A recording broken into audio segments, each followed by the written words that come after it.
Hello again. Great that you are joining us the second evening of our first Israeli-European Media Summit from Tel Aviv. New generation, new media, new bridges. Yesterday, we had an amazing beginning with very interesting and inspiring panel discussions and opening remarks about Holocaust remembrance, antisemitism, racism, fake news, hate speech, and the role of the media. More than 3 hours. If you missed it, you will find it online on our website. We are overwhelmed by all your messages and all your feedback yesterday. It is good to see that it gives real value to you. And we plan the second Media Tel Aviv offline, hopefully after the whole Corona craziness next year here in Tel Aviv. And you can win 2 flights and admissions to Media Tel Aviv 2021. You have to be registered through the website and to fill out a short survey after the online summit. Good luck. Today we will continue connecting journalists, politicians, startups, companies, organizations from Europe and Israel in online discussions. And we will hear the foreign ministers of Germany and Austria. The World Holocaust Remembrance Center Yad Vashem in Jerusalem organized a panel discussion about trends of Holocaust awareness and digital media. The Bertelsmann Stiftung will present their survey, Europe and Israel: Insights into their Mutual Perception, which was conducted especially for our summit. Many Jews are not feeling safe in their countries and cities across Europe anymore, said Maram Stern in an interview for the Deutsche Welle. I believe you will agree that this is worrying. Maram Stern is the executive vice president of the World Jewish Congress and has been involved in strengthening Jewish communities in Europe for years, as well as maintaining interreligious dialogue. Please welcome Maram Stern for his keynote speech.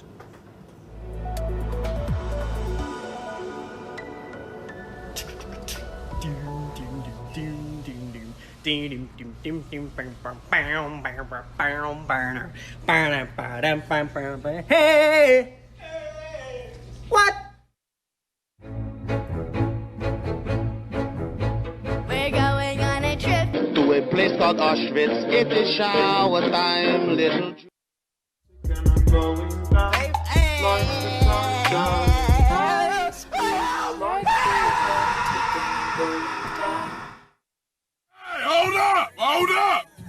Hold up! That shit is gas!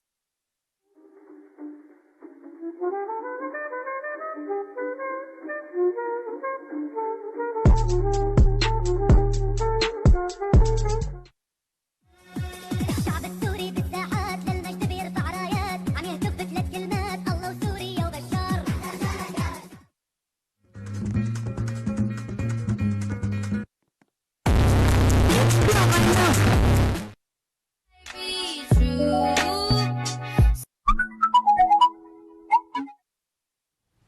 What was the last name written on there? Frank, yeah. You just drank Anne Frank's ashes. What? You poured her ashes in a cup of milk and drank it. You drank Anne Frank! Hello everyone, my name's Matt. Young Tube Sock on TikTok. Oh, fuck. Hate is not new. Online hate is not new.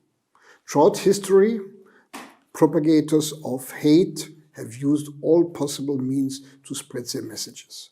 The Nazis used the printing press to dehumanize and spread lies about the Jews. The radio was used to label Tutsi as cockroaches during the genocide in Rwanda. More recently, social media has been used to target the Rohingya community in Myanmar. But the online world evolves quickly. New platforms rise very quickly. Hate speech in general and anti-Semitism specifically have flourished during the development of online services such as social media, blogs, video sharing, and messaging. But there is no overarching government in this field. There's no clear legislation. We find a new challenge with every new platform. This is considered online hate, using online tools, but the actors are real people, and the ideas also exist offline. This must not be overlooked. What happens online has real effects on real people in a real world. We must focus our effort on reducing the spread of hate online and stopping the individuals and groups that spread it. We must use tools in education to kill the ideas of the basis of anti-Semitism. States should have legislation on this issue of online hate.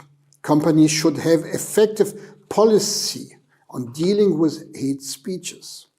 International organizations should have action plan on online hate. People should not be free to spread hateful ideas online or offline. Policy and legislation should take into account anti-Semitism, Holocaust denial, or neo-Nazism. In early 2017, World Jewish Congress released a report on anti-Semitism in social media. This report analyzes tens of millions of posts in 20 languages on Facebook, Twitter, YouTube, Instagram, blogs, and other online forums. The research found that more than 382,000 anti-Semitic posts were uploaded to social media platforms over the course of 2016, an average of more than 43 posts per hour, or one post every 83 seconds. Anti-Semitism is part of a general online hate.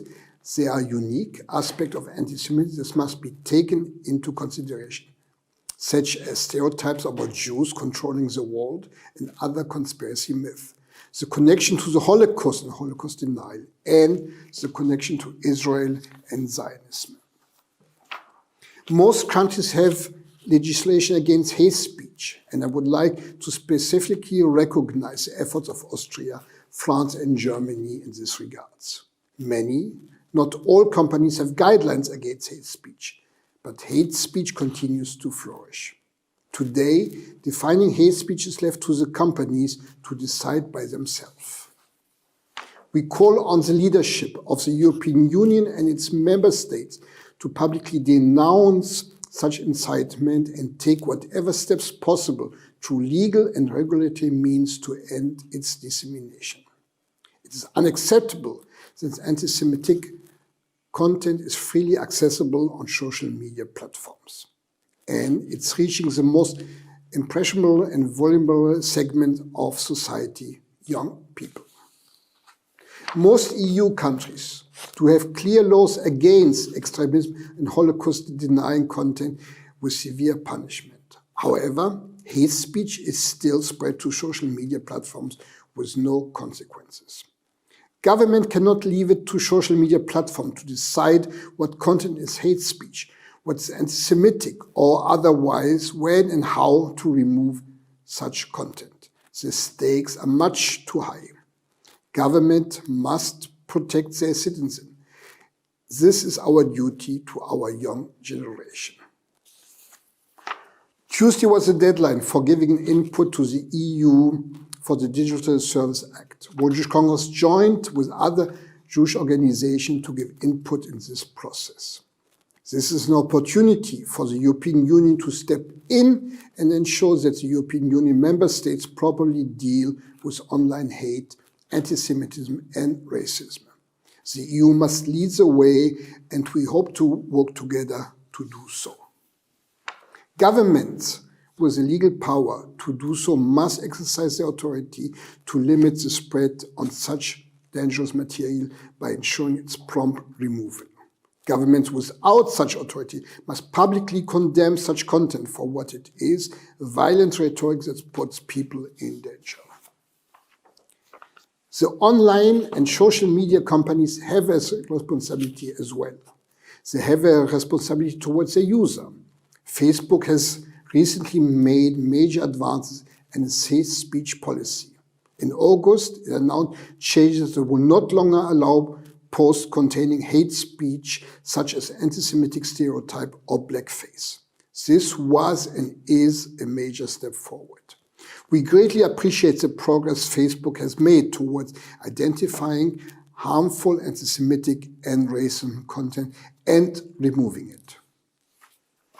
And we continue to work with Facebook to eliminate all hate speeches and anti-Semitism from its platform. We now urge Facebook to take the next critical step, to ban Holocaust denial. Holocaust denial is certainly hate speech. It is clear fake information. To say that the Holocaust didn't happen, to say 6 million Jews and others weren't murdered is fake information. The ICT at Haifa University reviewed TikTok videos from earlier this year, finding more than 200 postings promoting right-wing extremism content primarily through the denial or mockery of the Holocaust. TikTok has unfortunately become a source for video with anti-Semitic content in denial and mockery of the Holocaust. This is very disturbing because TikTok is very popular amongst children. These videos are offensive to the victim and to all those who care about the Holocaust memory. And the message makes hatred against Jews normal. What are the children and teenagers who are watching this video on TikTok learning from this video? That it's acceptable to spread hate and to mock the most horrific crime the world ever has seen. We are in discussion with TikTok to stop this, and we see some sign of progress, but there's still a very long way to go. Amazon sells hundreds of books that denies Holocaust and promotes conspiracy myth. Amazon makes money from the spread of these ideas and messages. This must stop. We are only starting to explore the amount of anti-Semitic podcasts. We cannot work with dark web. Stricter regulation must be put in place to deal with these. Governments must continue to work offline to find the individuals and to groups that spread hate online and offline. These are real people and real organizations. Right-wing extremists, known as Holocaust deniers, neo-Nazis. All must be held accountable for their activities online as well as offline. Laws and guidelines must be enforced. As Ronald Lauder says, children are not born anti-Semites, but they may be raised and influenced to become anti-Semites. A young child who finds it funny to joke on drinking Anne Frank's ashes, to read Mein Kampf in bed at camp, to dress as a Nazi camp guard, clearly lacks education. This is a responsibility of all of us to fix. I would like to thank you for having invited me to participate in this conference. There are many distinguished ministers and government representatives participating. I hope you and your governments will take the necessary action to stop the spread of anti-Semitism online. Hatred is not new, but perhaps now we have a chance to stop it. Thank you. It's on us, Maram Stern, to thank you and the World Jewish Congress. Now I would like to welcome Sabine Leuthäuser-Schnarrenberger. Since 2019, she has volunteered for the Office of Antisemitism Commissioner for North Rhine-Westphalia, and we know her also as a former German Minister of Justice.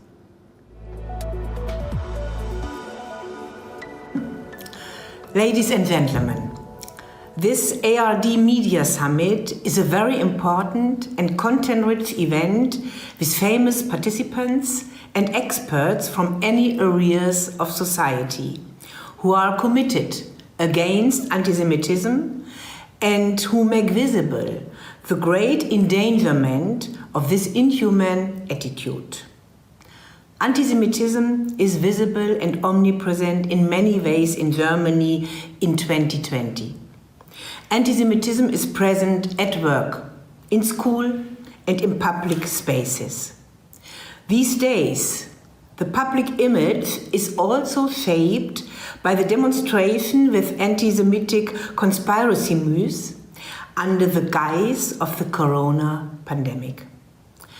As the Antisemitism Commissioner of the state of North Rhine-Westphalia, I want to arouse and strengthen the engagement of numerous civil groups and enhance prevention against antisemitism.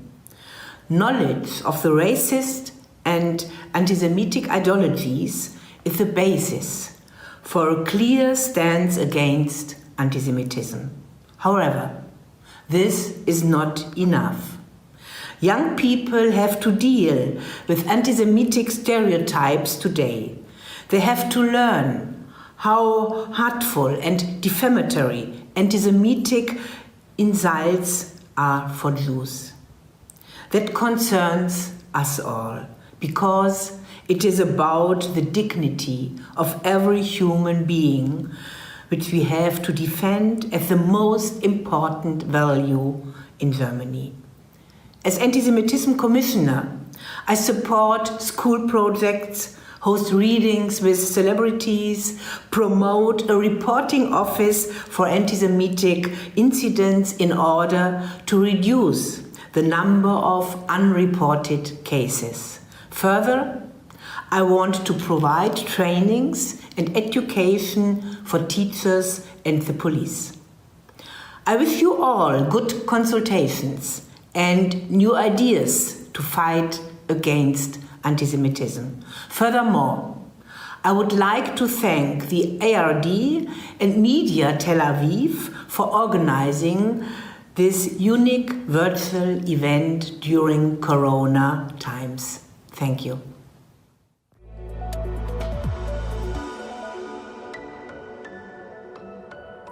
Thank you, and good luck for your important task, Sabine Leuthäuser-Schnarrenberger. Almost 1 million people from all over the world are visiting Yad Vashem every year. It is the second most visited Israeli tourist site after the Western Wall.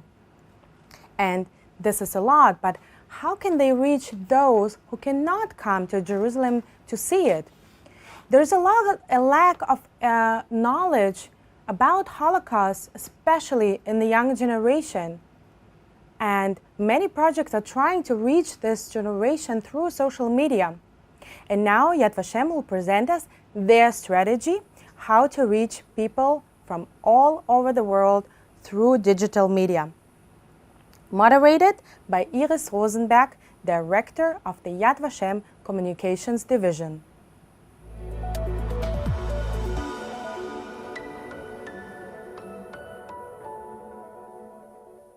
Thank you, Jenny, and welcome everybody to our panel. And first of all, I would like to thank Jenny and Susanna and congratulate them for this very successful so far and interesting media summit. And I would like first of all to introduce the following members of our panel today. With us is Professor Samuel Kassow. Professor Kassow is Professor of History at Trinity College in Connecticut, USA. He has written extensively on subjects related to the Holocaust, as well as Russian and Jewish history. In 2007, he wrote a book entitled Who Will Write Our History? About the Ringenblum archives in the Warsaw Ghetto during the Holocaust, which has turned into a film by the same title in 2018. Thank you, Dr. Kaminka. Thank you, Professor Kassow, for joining us. And now I will introduce Dr. Eyal Kaminka. He is the director of the International School for Holocaust Studies at Yad Vashem. He has extensive multidisciplinary experience in management, education, and organizational consulting. Under his leadership, the International School for Holocaust Studies holds around 70 educational seminars for educators from both Israel and around the world, providing tools for effective Holocaust education to thousands of participants every year. Dana Porat is the director of the digital department in the communications division at Yad Vashem. For more than 20 years, Dana has expertly been creating, designing, and building online content with express purpose of maximizing user experience for both Yad Vashem Yad Vashem's comprehensive website in 8 languages and its very active presence in the social media, which of course we will explore later. The bios are included in the program. Today, our panel will first we'll try to do 2 things. First of all, we'll try to address the different perspectives to gauge current levels of interest in the area of the Holocaust. There's a lot being told about people are not interested, or what is the awareness and education and knowledge about the Holocaust. But we would like, first of all, to kind of set the tone from people who are a lot of experience in working with the crowd, many different crowds, about what is the status of Holocaust awareness and interest in the Holocaust. We will first speak also about the general public. This is the broadest grouping, as it includes people from all walks of life and wide variety of educational, socioeconomic, and geographical backgrounds. We will want to hear also about the educators. This includes teachers from both the formal and informal spheres, community leaders, also law enforcement officers, opinion shapers, and journalists, and the academics. This group is comprised of historians and experts, both established as well as new doctoral students. In the first round, we will get the current status of interest in the Holocaust, as I said, before diving deeper into the issue of how to engage the public via social media and digital media, not just the social one. Professor Kassel, I would like to start with you.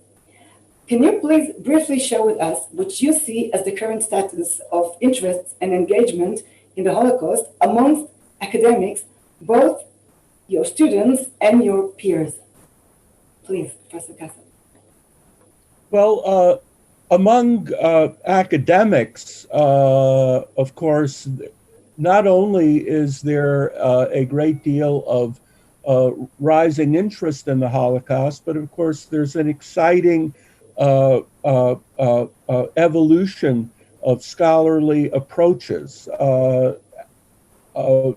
The research that's coming out on the Holocaust now is paying much more attention to the role of prejudice, to the role of ideology.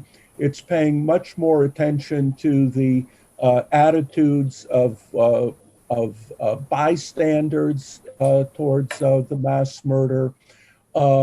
We see what happened now as something that was much more inclusive, that was much more complicated, and the research on the Holocaust now is also focusing much more on microhistory. That is, what's happening on the local level, what happened in a particular town, what happened in a particular village. It's also showing the complexity of attitudes. A rescuer could also be a perpetrator. A bystander could stop being a bystander. We see now that much of the killing was not the direct result of orders from Berlin, but was developed spontaneously on the local level. In terms of non-academic interest in the Holocaust, the attitudes of my students, the attitudes of the general public, we have to take account the specific milieu, the specific context. In countries like Poland, Hungary, Lithuania, interest in the Holocaust intersects with a very disturbing challenge to emerging national narratives, which are often based on misrepresentations and distortions. In the United States, interest in the Holocaust intersects with, of course, a natural concern for the results and the implications of racism, of prejudice, of othering, of reducing individuals to threatening categories. In the case of the European Union, I think interest in the Holocaust to some degree intersects with this concern for of inclusivity, not turning your back on somebody else simply because he's not part of your ethnic group. So these are emerging issues which I think will ensure that interest in the Holocaust will continue. It will continue in a different context. We now have the internet. We have the fall of the Soviet bloc. We've had the record of ethnic violence in Bosnia and in Rwanda, in Cambodia, since the Holocaust ended. But it's an event which will never cease attracting a great deal of concern and a great deal of serious study. Thank you. So actually, what you're saying, that there is a rise among the academics and academic and scholarly world, and it's also combined with many different local perspectives and moral values and other issues. Very interesting. Thank you. Dr. Kamenka, can you please briefly share with us what you see as the status of interest and engagement in the Holocaust among educators and teachers specifically? Thank you, Iris, for the introduction, and thank you for the organizers for being here. So actually, I want to start with some good news and some optimism, but then there are some challenging news at the end of what I want to say. So let's start with the good news. I share with Professor Casso that the growing interest, and we see it in the last 10, 20 even years, but also in the last very few years, 2017, 18, 19, 20, we see a growing interest in the subject matter of the Holocaust. And I want to divide my to base this statement on two channels. One channel is studies and research that is done. So I can quote from research that was done, for example, by the Claims Conference in the United States, in Canada, in Austria, in France, in other places as well, starting from 2018, 19, 20. Most of the participants in surveys stated that students should learn about the Holocaust. It's worth learning, and they do study. About 93% actually from participants in the United States stated they should learn. Similar numbers in Canada, 82%, and 79% in France. When you go to Europe, a study that was done by UCL, University College of London, in 2016 showed that 85% of students have learned about the Holocaust, and actually 70% of the students want to learn even more than what they did. So they showed a great interest in the subject matter. A survey that was done in 2018 by the CNN in Europe showed that 2/3 of Europeans think it's very important to commemorate the Holocaust in order to prevent such an atrocity of happening again. And about half of the Europeans viewed the studying about the Holocaust as a tool in order to struggle, in order to fight anti-Semitism. So this is the channel of the research. In terms of field experience, as you mentioned, Yad Vashem is working with many countries. Personally, as the director of the International School for Holocaust Studies, I work with around 70 or 80, even 80 countries around the world. We listen very carefully to what the field is telling us. In 2019, pre-COVID-19, we held more than 80 international seminars here of teachers that came and wanted to study about the Holocaust, and each teacher went back to his home country and worked with 100 students, 200 students a year. And when you see it, these numbers along the years, we're talking about millions of students that were exposed to the Holocaust. So this seems to be a bright picture. However, and these are the challenging moments in my statement. I'm not going to elaborate about that now, but maybe later. We have many challenges in terms of what's called Holocaust education. One of them is the gap between awareness and knowledge, and we see it among students, and the other is the workload of teachers, of course students as well, but the attention span of teachers and the systems to this subject matter. But if I want to conclude, yes, a great interest, a growing interest. People see the importance and they see the relevance.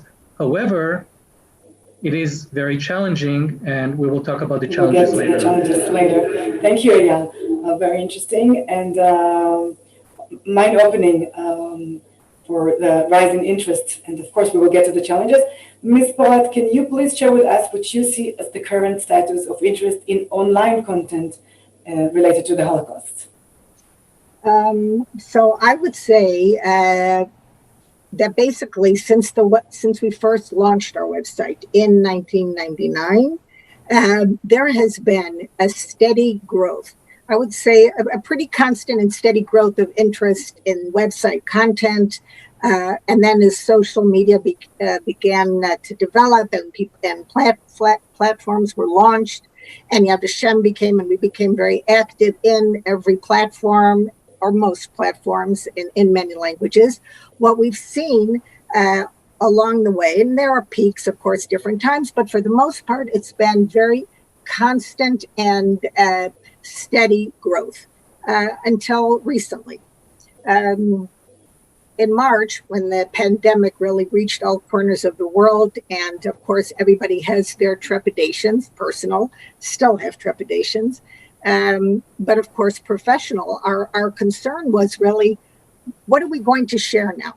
What will people be interested in? People are in lockdown all over the world. What are they going to be interested? Maybe we should share more positive content of happier endings, survivor, rescue, righteous among the nations. And we actually did begin that way.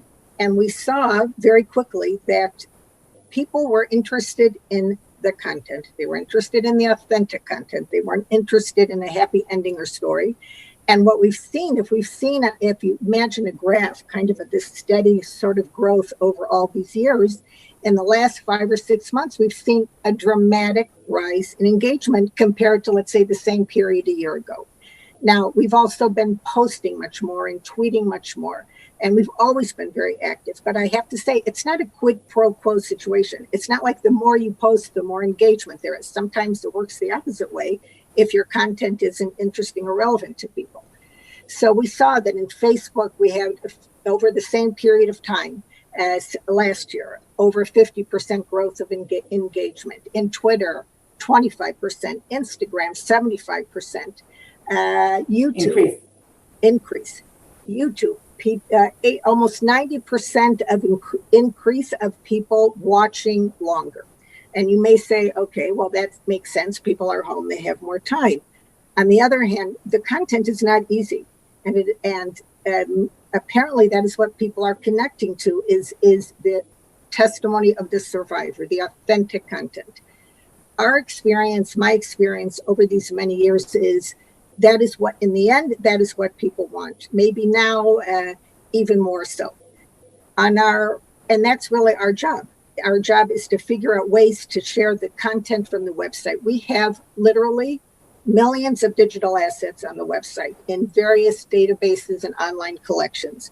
And we try to curate that content to share it with the public and curate it to fit also different platforms. We will get to the how later. Now we would just want to make the what is the status of the interest, and you gave us numbers that were really proving how the even in the Corona time, the COVID-19, you're saying that actually it's not an easy content, not fun content, and still people are interested in this content, even more so. I think it's important to note that we're very careful also. We don't share very graphic content, meaning graphic violence or nudity or whatever. Our feeling is like this: that kind of content is available on the website in all the various collections and databases, but it has a context. When we share something, if you share a tweet or a post, it's out of context. And so therefore the bottom line is respect. means that the content that we share, we have sort of a principle that guides us in that we have to be respectful of the content and the audience and the institution that we represent. And I think based on the metrics that we've seen, based on the engagement that continues to grow, particularly as of late, that relationship with the public, that what we share resonates. Okay, thank you, Dana. Thank you for that. Thank you, everyone. We heard actually that what is the status of Holocaust awareness. And now we will talk a bit about how we can engage these groups that we mentioned and what we need to do differently. Eyal, let's start with you. Can you please give us a few thoughts and examples even? Sure, I will give some thoughts, but let me again state what we are trying with our engagement tools and engagement approaches is to, again, bridge the gap between awareness and knowledge. We have to realize that when you talk about media and television and all the social media, etc., usually they raise awareness, but awareness is not enough. You have to go through an educational process in order to dive deeper and to get meaning from the subject matter. Otherwise, it's just in the air, and there is a high chance. It can fade away the same way. There is a high chance of using and abusing the term Holocaust or some of the concepts. And I can give you a lot of examples of this gap if we have some time later on. But let's concentrate on tools that we have. So how do you create relevance and how do you engage students? So here in Yad Vashem, we have many tracks to do so. We have a lot of face-to-face tracks, but I want to concentrate more on the online tools that we have. We have Holocaust Education Video Toolbox. So we took key concepts of the Holocaust, and instead of making, 2 hours, 3 hours, 2 days of a seminar on these key questions about the Holocaust. For example, what is the Holocaust, which is a very complicated question. We have 10 minutes of video aimed for teachers and for educators in order to gain enough confidence and to get to their students and enter the class with enough knowledge, and you actually use these tools, these video toolboxes with their students. We use animated infographic in order to explain key concepts in Holocaust history, video for frontal and online teaching. We have survivor testimony films, by the way, in 17 different languages and all available on YouTube. And so these are testimonies, not 5 or 6 hours testimonies, but more educate for a better fit for the attention span of a class, formal, by the way, and informal education. We have new Holocaust podcasts exploring different topics. This is something that we're launching actually this year. And we have other stuff like MOOCs, these massive open online courses. Yad Vashem has been pioneering learning in this format since 2015. And I can tell you, up until now, more than 200,000 people from 160 countries were participants of these courses. Now, these are not social media or sound bites courses. These are long, deep courses, academic level, and we have participants from all around the world, including some maybe surprising countries like Syria or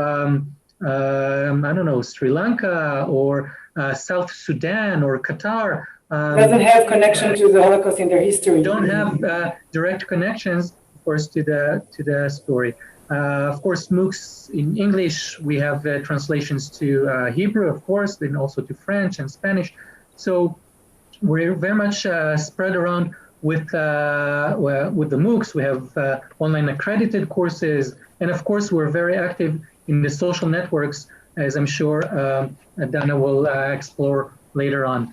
I want to actually read to you that aside from providing a comprehensive educational experience, MOOCs also have untold influence in other directions. And I want to read you a statement from a Scottish MP, Neil Hanvey, and I quote because he published it.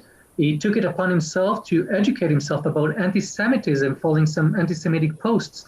And he writes, "These past few months of study and reflections have been a journey of great personal value." And he states, "We all share the responsibility to speak up, speak out, and most importantly, support and educate. And I'm grateful for this opportunity to do so." This he wrote this statement after taking Yad Vashem's MOOC about anti-Semitism. So last but not least, and I said that we have a lot of face-to-face tools. We even in the COVID-19 era, we haven't stopped with these tools completely. We have musical memory evenings where students of music set poems that chosen by or written by Holocaust survivors and victims, and they set the poems to modern music, and then they perform it to other students their age. We have art and design Holocaust theme projects, including video, sculpture, interactive media, and print.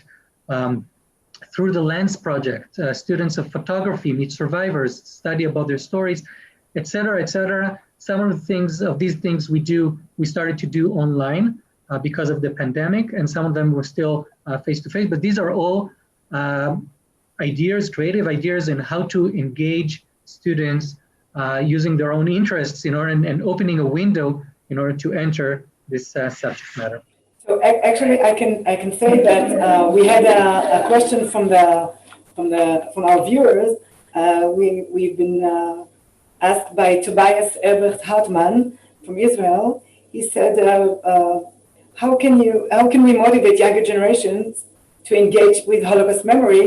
I think that in your talk right now, you actually answer this question.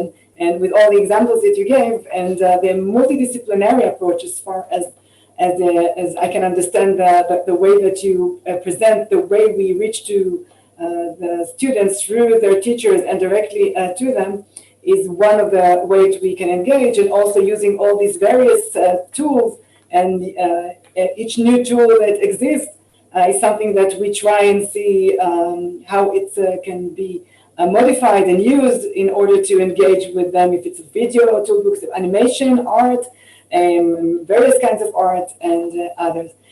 So thank you, Eyal. Dana, can you comment on how we can continue to think out of the box while we are or stuck in it? Or in other words, how do we appeal to the public in the area of social media? And if you can also try to touch where are the red lines between what constitute as technology in the service of memory versus the trivialization and sensationalization of the Holocaust, please. Okay.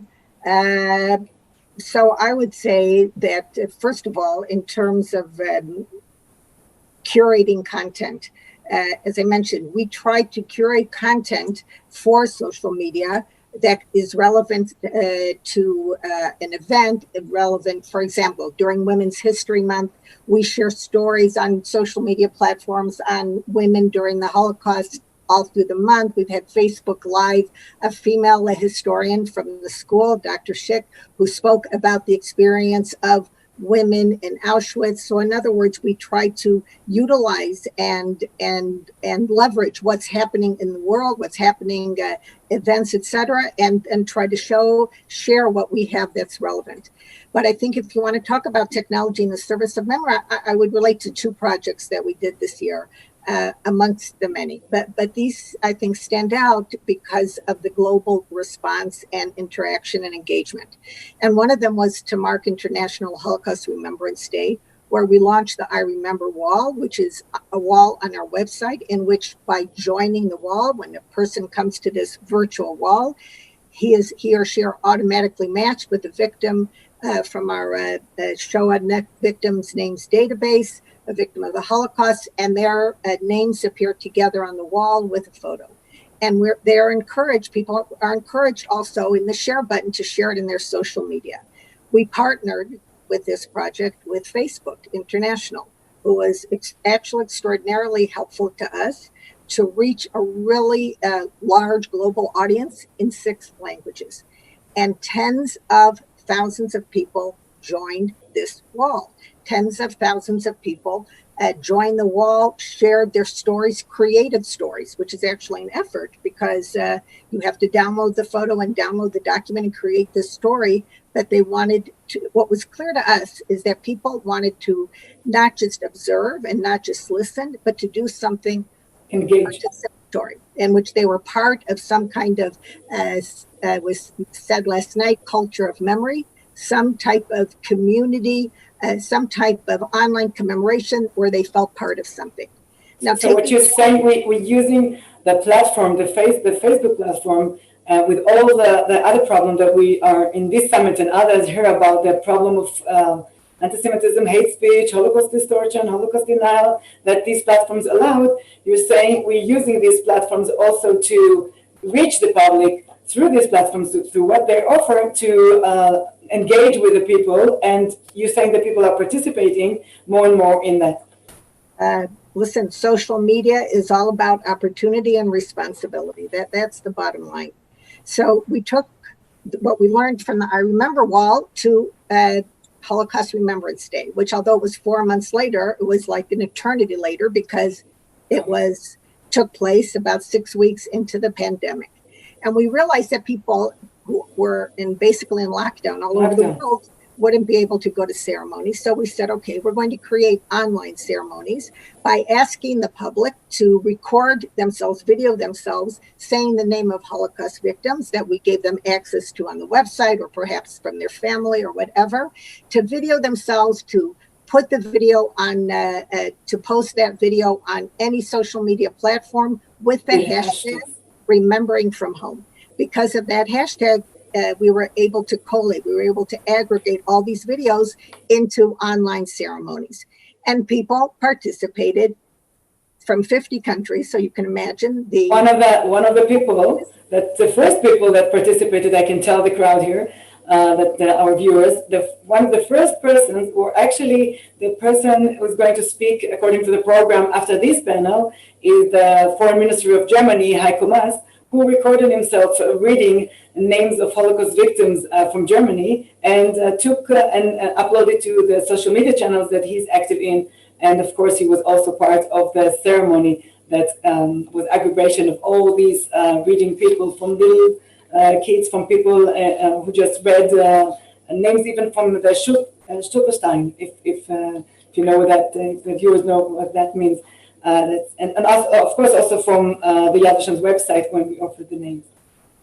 So that was fascinating, and it was actually more than that. It was very moving for us. It was an incredible experience looking at all of these videos from all walks of life, all ages, families. We had a family who did a compilation video, 30 members of a family from all over the States, each of which remembered a name, ending with the oldest member of the family, who was a Holocaust survivor, almost 100 years old, who remembered his parents who were killed. So this experience of having people from all over the world, and I have to say, no two videos were the same. They had different backgrounds and different people use all kinds of different ways to do it. So really, no two are the same. But what they did have in common is that, at least from the hundreds and hundreds that we were able to collate and aggregate, there were no theatrics and there were no gimmicks. Sometimes people had music and sometimes, but they were, at the end of the day, and I'm going to use this word again because I think it's imperative, they were respectful to the topic.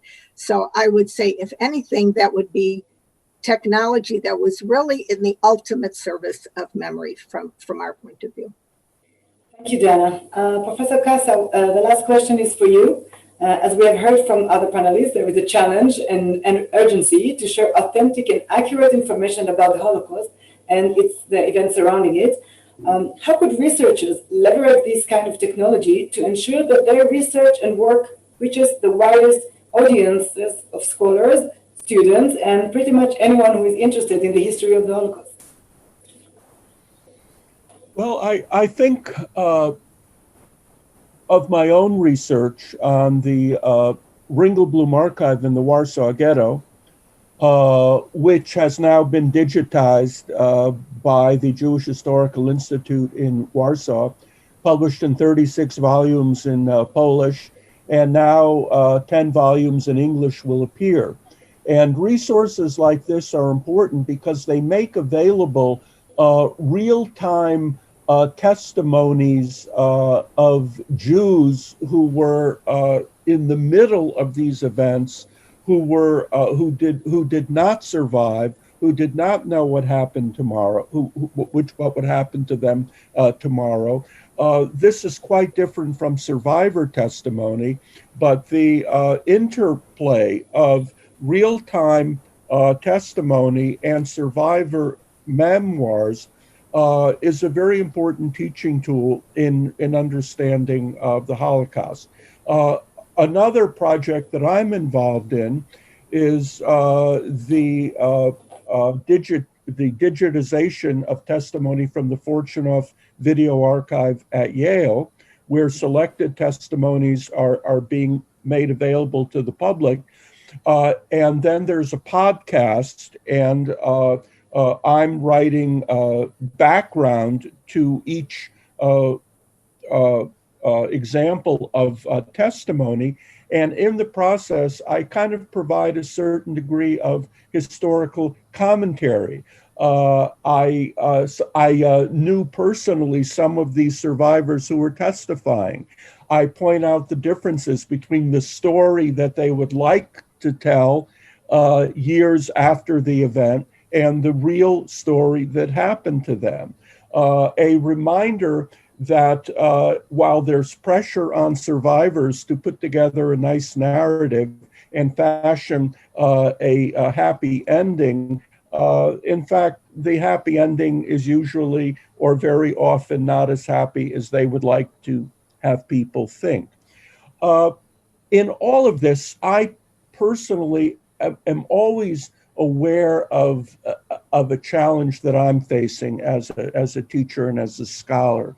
That on the one hand, I understand that we have a responsibility to relate what happened in the Holocaust to wider questions of genocide, persecution, othering, prejudice. But on the other hand, I never want to forget, and I never want other people to forget, that the Holocaust, in a basic sense, was that Jews were murdered because they were Jews. And it reminds us of the demonic and potential of anti-Semitism, the protean nature of anti-Semitism, the way anti-Semitism can be mobilized to persecute Jews for all kinds of different and contradictory reasons.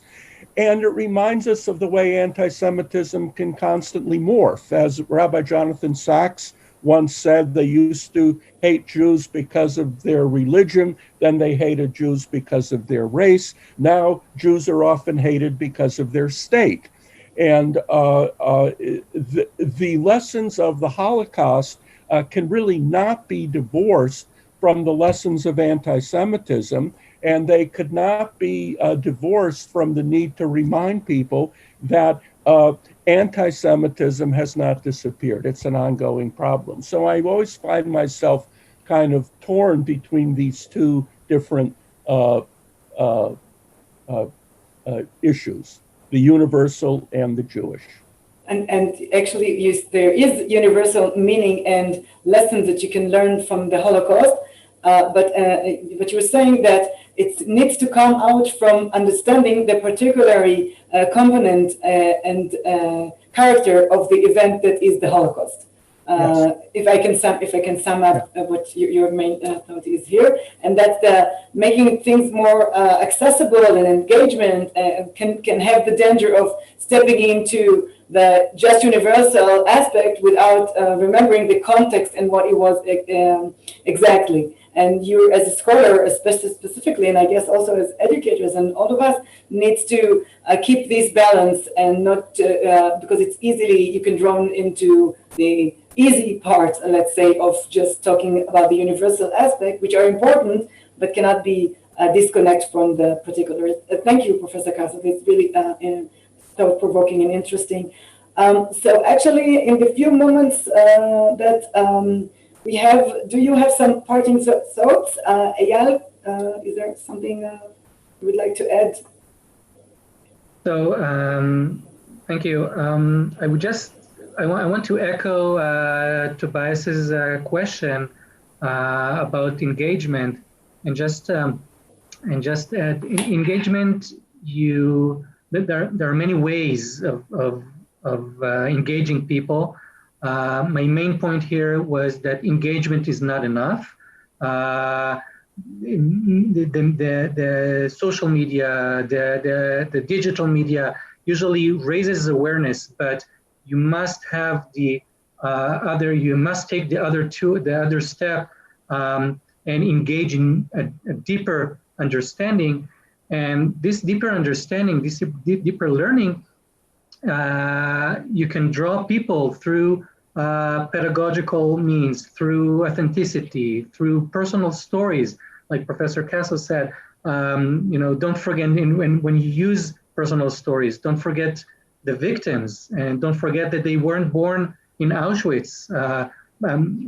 Get deeper into their backgrounds, where they were born, what was their Jewish community like, how did it look like? They were normal people like us. And when you show this to students, from my experience, they are engaged, and you create, and don't forget that there's time and place to studying the Holocaust, to the Holocaust itself. This way you create meaning. So when we talk about relevance, we're talking about creating meaning and meaningful learning to students. That it will make it stay and not just be the touch and go, and will not have the deeper effect. And awareness is important, but you cannot end with that and stop with that. Dana, do you have any parting thoughts before we? No, I think I would continue from what Eyal said, that sharing the faces, the voices of those who perished and those who survived and finding a way to do it in a way that's relevant and meaningful for the public is an ongoing challenge. It's something that we really deal with, and every single day, not just how people engage with us, how we are engaging and what we're doing and what we're sharing. And I think I would sum up by actually a tweet, ironically, that somebody tweeted who had given some photos and personal family memories from the Holocaust, letters, etc., to Yad Vashem. And he tweeted that he was so happy to do that. And he said, their place in history is now in the future. That was his tweet. And I think for us, that is probably that's our main challenge. Yes, that is our challenge, ongoing. All of us who deals with the Holocaust in our daily life, that's our challenge, to make their history in the future, and of course to use everything and to keep the whole idea respectful to the topic and relevant to the public. And this is a huge challenge as this summit was conducting. So, parting thoughts from Professor Kassow before we are separating from this panel? Are you mute, Professor Kassow? You just muted yourself, please. Yeah, I often think of what it means to be in a world where all the survivors are gone. As a child of survivors who was actually born in Europe, I grew up in a survivor community, and now all these people are gone. And their stories, their memories, their experiences, that's the challenge is, how do we convey that? and this has been a major subject of our discussion today. I would like to think going forward that people will read history books, that people will listen to the historians. I know that's not going to happen. And therefore, I really understand that Holocaust awareness in the future, to some degree, is going to depend on film, and it's going to depend on other media. The film that was made of my book on Emanuel Ringelblum reached many, many more people than the actual book. And I think that going forward, one concern that should animate us is to make sure that these representations of the Holocaust in film and in fiction are responsible and have integrity. Great. Thank you very much. A very important point. So thank you everyone for your participation and your enlightened contribution. Thank you. Thank you, Iris. Bye. Thanks. Thank you. Bye-bye. Bye-bye.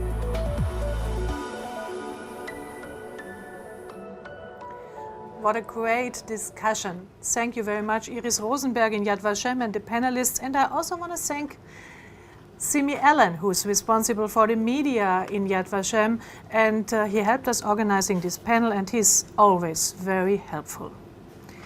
Heiko Maas, the German foreign minister, declared after his visit in Auschwitz, "This is the most horrible place in the world." And the Holocaust was also the reason for him to take over responsibility as a politician.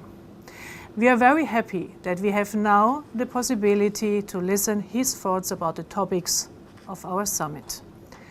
And it's also a great honor for us that the Foreign Minister of Austria, Alexander Schallenberg, is here with us.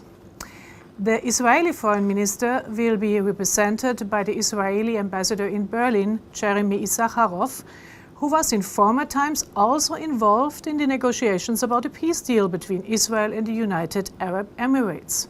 So we proudly present Minister Maas, Minister Schallenberg, and Ambassador Issacharoff. Ladies and gentlemen, dear friends, I saw a photo last week and I just cannot stop thinking about it. It showed a man at a demonstration in Berlin, and he was wearing a yellow star. A yellow star like those that Jews were forced to wear in Nazi Germany. Instead of the word Jew, the word unvaccinated was written on it. It made me shudder. This cynic appropriation of the Shoah is extremely dangerous. It pushes too far the boundaries of what can be said, and it plays into the hands of those who capitalize on fears linked to the pandemic. To distort many mean to deny, and we have to pay attention to these phenomena from a regulatory as well as a media perspective. Because media do not only report or comment on reality, they also shape it. So it is our political responsibility to take adequate measures and initiatives to fight the new forms of antisemitism. In the International Holocaust Remembrance Alliance, we have initiated a global task force against Holocaust denial and distortion. We have tightened our national criminal law regarding cases of Holocaust denial. For example, German residents spreading such messages from foreign servers will be made liable. In 2017, Germany enacted the Network Enforcement Act to counter racism and antisemitism online. In the beginning, there was some critical debate about this so-called Facebook app. But the years since its enactment in 2017 have proved us right. Now the rules will even be further tightened. I would like to highlight some European responses against xenophobia, antisemitism and hate speech online. During our presidency of the Council of the European Union, we are working towards a Europe of security and common values in the digital world. We are firmly committed to democratizing the internet and strengthening the resilience of societies against disinformation online. The protection of our European fundamental rights and our fundamental values is not just an offline issue. We are pushing for the creation of a reliable and resilient European data infrastructure. We will promote a European framework that enforces basic requirements with regard to moderation of content, access to data, and transparency. Here, the Democracy Action Plan of the European Commission matters greatly. During our presidency, we will assess structures and instruments to fight antisemitism. We want to lay the foundation for a common European strategy. Ladies and gentlemen, especially in these times of crisis, our diverse media landscape matters even more. You hold a mirror up to our societies and to our political class. And it is in part your responsibility to name very clearly the threats we are facing, especially from the extreme right-wing antisemitism. Ladies and gentlemen, besides regulatory measures and media responsibility, we need real-life encounters. Therefore, my colleague Gary Ashkenazi and I support German-Israeli youth exchange. Building bridges between young people prevents the spread of hate and racism. It is the basis for common understanding in pluralistic societies like ours. And it is the basis for common ideas and common future. I welcome the initiative of this meeting today. We need a start-up mentality for our relationship. And we need people to connect and work together who will shape our common future.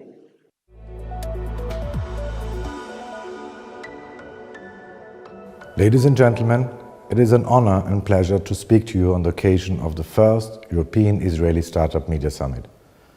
Let me start by congratulating the ARD team in Tel Aviv, and in particular TV correspondent Susanne Glass, for this very valuable initiative.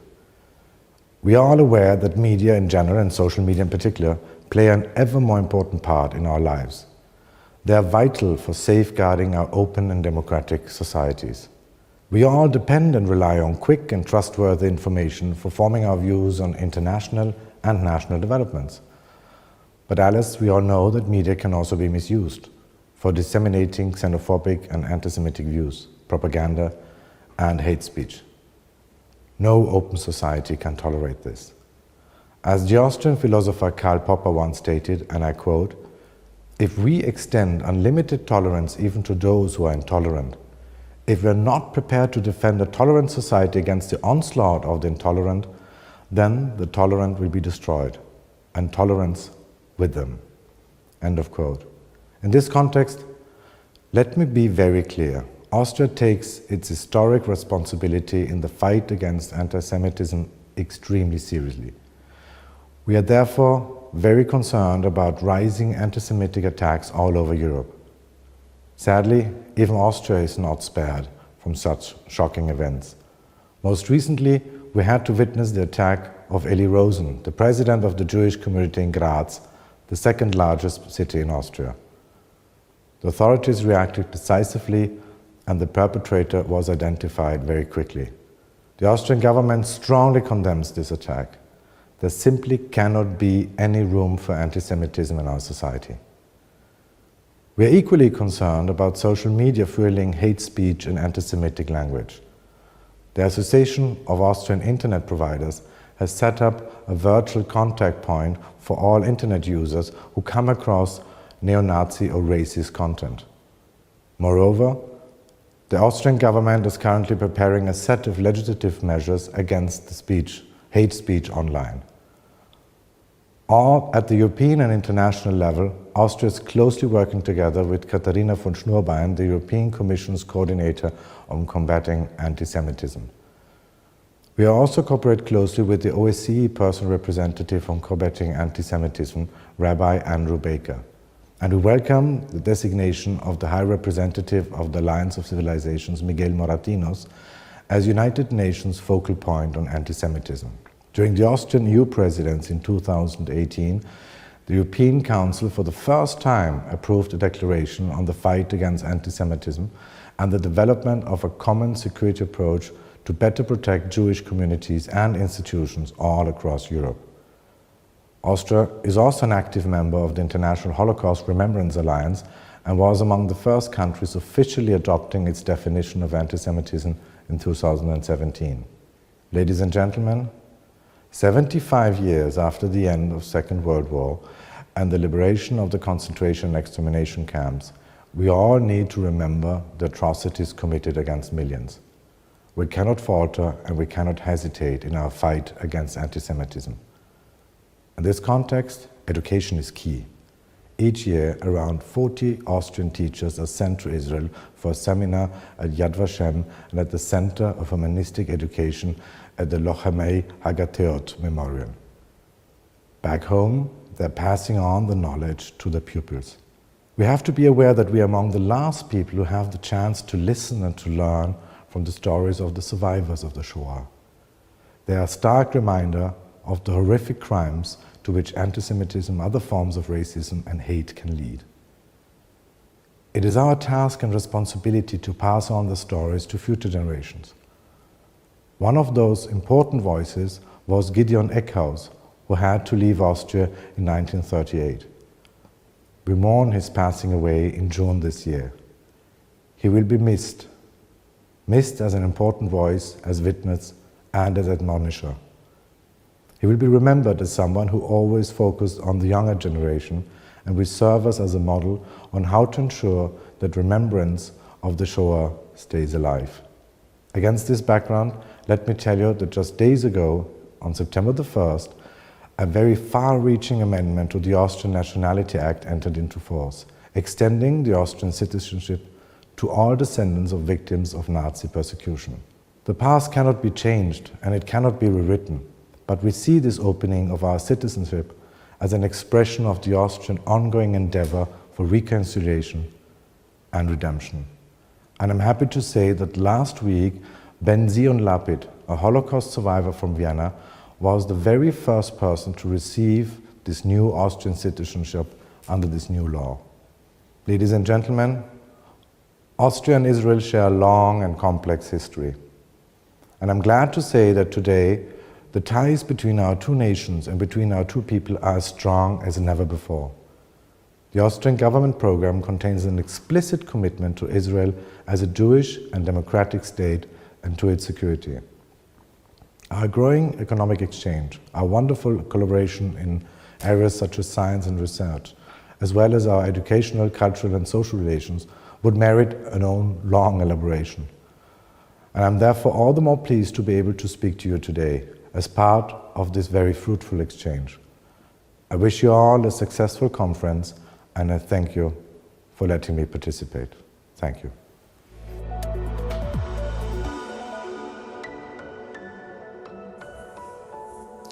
Ladies and gentlemen, dear friends, I'm delighted to be with you today to discuss how we can shape the future discourse regarding anti-Semitism, racism and hate speech. I think this is a very timely subject, particularly at this time, as we see incidents of anti-Semitism, not just words, but also acts being perpetrated in our societies, not only in Germany, in Europe as a whole, and even beyond that. We've seen synagogue shootings, not only in Germany, we've seen them also in America, and we've also seen the shootings in Christchurch. And we are now rapidly approaching the first year anniversary of the attack in Halle. And I only shudder to think how that would have turned out had the perpetrator been able to get inside the synagogue and attack the Jews praying on Yom Kippur, our holiest day in the calendar in the heart of Germany. So we're not just talking about something which is theoretical, we're talking about words, we're talking about hate, and we're talking about words and hate that lead to people being killed. And I think you must emphasize this a great deal.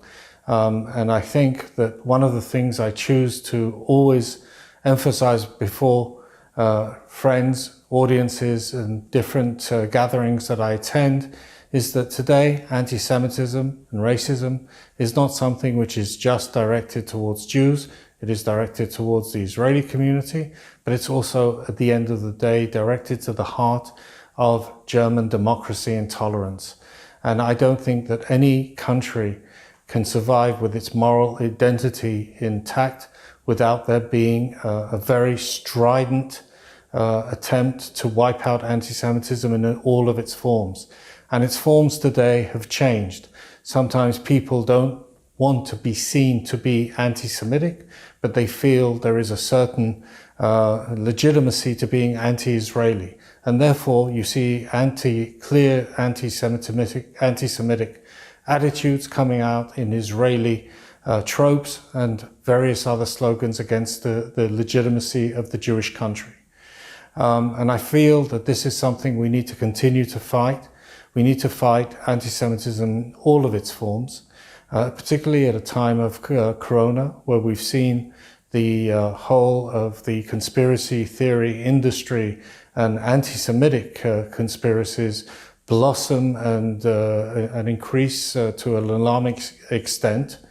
But I also think that this is a time where we need to pool our resources together and show that it's not the forces of hatred that will succeed here, but the forces of cooperation.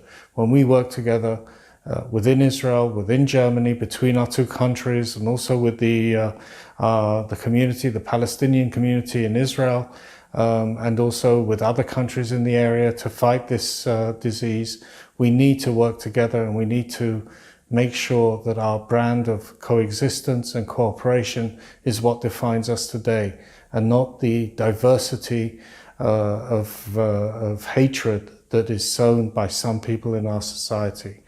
Recently, we've seen a very positive event in the Middle East of Israel and the United Arab Emirates agreeing to full normalization between their two countries. This is an opportunity of greater regional dialogue between Israel and its Arab neighbors, and a dialogue that can very dramatically support a very much of an extension of peace between Israel and all of its Arab neighbors, including with the Palestinians.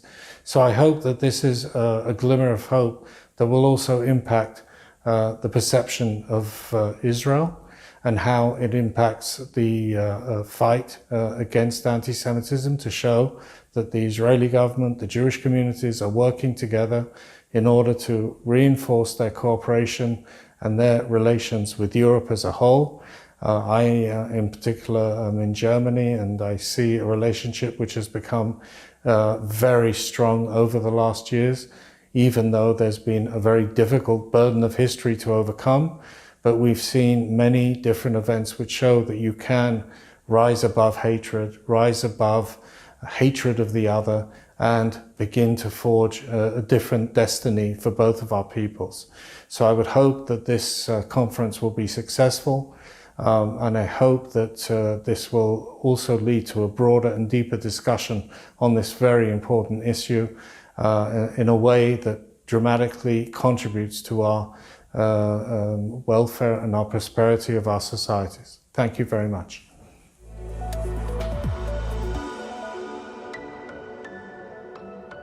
Thank you very much, Minister Mast, Minister Schallenberg, and Ambassador Isakharov. And we are back in about 5 minutes with a presentation of the Bertelsmann Stiftung survey.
especially in times of fake news.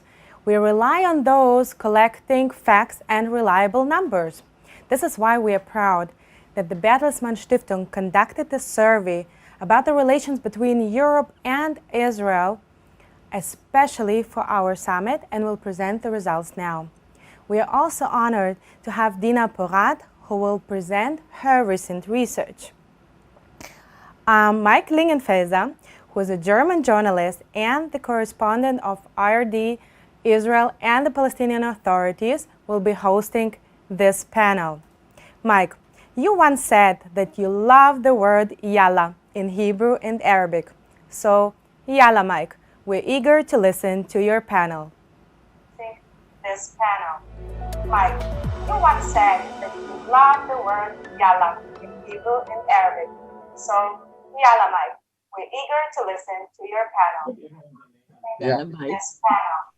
Mike, you once said Yalla. יאללה, ותודה לך ג'ני, וברוכים הבאים. Welcome, dear viewers out there, welcome to this panel on insights into mutual perceptions between Israelis and Europeans, and also new findings in worrying anti-Semitism. It's my honor to introduce you to two proven experts on this matter, Professor Dina Porat of Tel Aviv University and Dr. Joachim Rother of the Bertelsmann Stiftung, the Bertelsmann Foundation. While Joachim will present us a new study, an exclusive study on how Europeans and Israelis look upon each other, how much interested they are in each other. Dina Porat looked and addressed the question whether the COVID-19 pandemic has an impact, of course, not only on our daily life these days, but also on the phenomena of anti-Semitism. So let's start with Professor Dina Porat, who is the head of Kantor Center for Contemporary Studies of Contemporary Jewry, and also the chief historian of Yad Vashem for 10 years already, and of course, worth mentioning, rewarded publisher, the National Jewish Book Award she was awarded with, for example, and also your new book, Dina, about the revenge of Jews after World War II has been rewarded with the Bahat Prize. Mm-hmm. Dina, now we know who to talk to, but what to talk about is very interesting, because your findings, to me, they are kind of worrying, or pretty worrying, if not shocking, when you looked at the COVID-19 pandemic and looked at anti-Semitism that you observe for a long time already in an international network. You found something new. What is it? Yeah. First of all, thank you for the kind introduction. Thank you, all the organizers, for having invited me. Thank you, Joachim, my partner, to this panel. The matter is as follows. In the Kantor Center, or in Tel Aviv University, we are a team that has been monitoring and analyzing the situation of anti-Semitism for more than 25 years now. So we did our regular job comparing 2019 to 2018, finding that violent cases went up 20%, which happened before, but then came February. We always publish findings in April, a day before Holocaust Memorial Day. But then came February 2020, when the coronavirus began its travel around the world.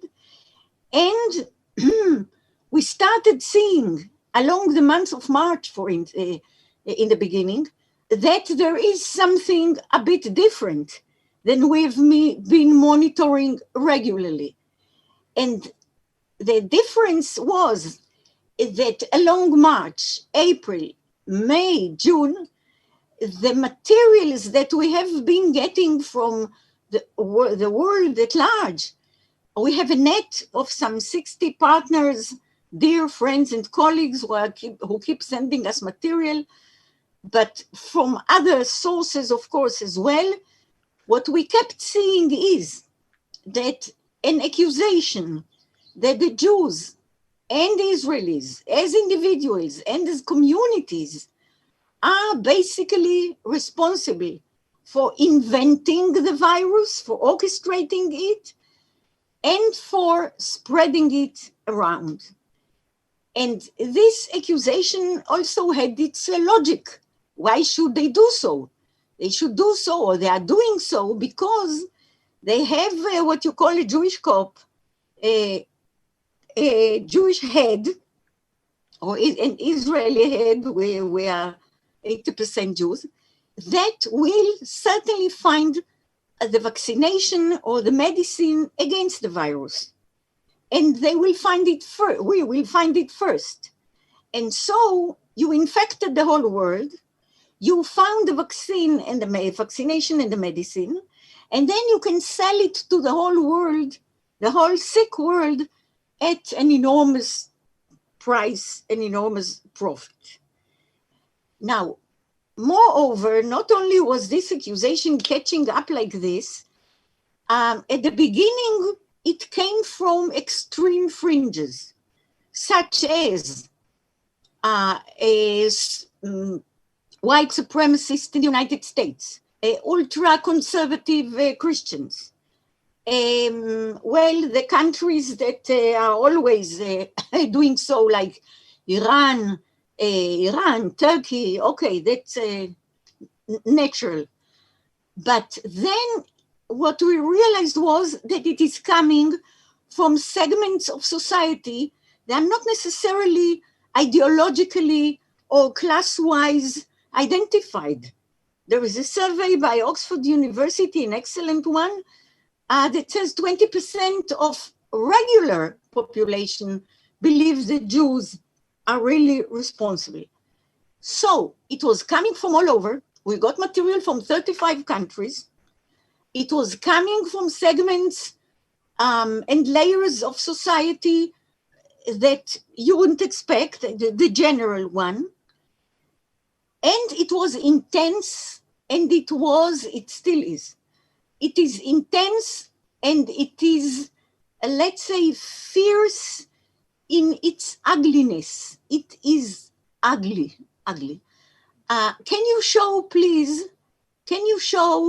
a cartoon that shows very Jewish, supposedly Jewish faces that look like the virus or advance the virus, okay? Could you show that? Yeah, it's on. We see it. We see it. Okay. So you can, all those who are listening can see it. It's a known image of the Jew since medieval time, der Stürmer, but it is now connected to the virus in a way that says more or less that it's not only that the Jew brings the virus, but he is physically, not symbolically, he physically is the virus. There was one more new element, not only from all over, not only ugly, not only intense, it was connected to the Holocaust in many ways. And we asked ourselves, I certainly, as a Yad Vashem person for such a long time, since the 80s, why is it connected to the Holocaust? What does it have to do with it? But it has to do with it because the coronavirus rose so much fear, so much anxiety among people, that all the prejudices and the deep, dark feelings came out. When you say that the Jews are, let's say, masters of the banks, world banking companies, or the media, or Hollywood, okay, this doesn't kill you. It's bad, but it doesn't kill you. The coronavirus does kill you. It arises fear and anxieties countries are closing themselves, borders are closed. Whoever is a foreigner is a suspect, including foreigners that have been there hundreds of years, like the Jews or others. And so, out of the fear, you think of a comparison to the worst you can imagine. And what is the worst you can imagine? The Holocaust, which was the worst case, historical case and event during the 20th century and until today, and hopefully for forever. And so there are new expressions, for instance, that connect the Holocaust to the virus, such as holocaust, Holocaust and coughing, okay? It's like you cough or Jews cough and it spreads and it's terrible and it takes sacrifices in human lives like the Holocaust. Or really a plaque that was shown in a demonstration in Philadelphia, for instance, which said synagogues are closed. Synagogues were closed because of the corona. Gas chambers are open, which means you know where to go. This is, I think, the utmost. But there were also other insinuations about the Holocaust because people felt that the way the Nazis closed Jews in the ghetto, now people are being closed by authorities and state regulations that you don't believe in and you don't want to obey. There were demonstrations where people had the yellow star. Could you show it, please? The yellow star, and inside it said, instead of Jude on the yellow star, it said unvaccinated. Can you see that? Is it being shown? Yes, we are on. Okay, thank you. Why unvaccinated? Because there is a movement that began, of course, before the virus, but there is a movement not to be vaccinated, not to vaccinate your children. And what do they say? We are being persecuted because we don't vaccinate, much as the Jews were persecuted during the Holocaust. So the Holocaust is here. There are other cartoons showing the famous entrance to Auschwitz. And at the entrance, there are two people holding an injection. You will come in or you will get out only if you're vaccinated. So the whole story of life, of being healthy, of belonging to being persecuted for your opinions, and basically the fear and anxiety gave way to expressions and terms that are related to the Holocaust. So our first question was, what is different? And the answer was the intensity, the ugliness, the amount of material, and the connection to the Holocaust. But then we also asked ourselves, why did it catch up so easily? Why did this accusation that has nothing to do with reality? Anti-Semitism is not about reality. The essence of anti-Semitism is the discrepancy between what the Jew really is and what the anti-Semite thinks about him, of course. But still, why did this illogical accusation, look at Israel, we are sick with the corona, and our economy was so severely hurt. Why this accusation?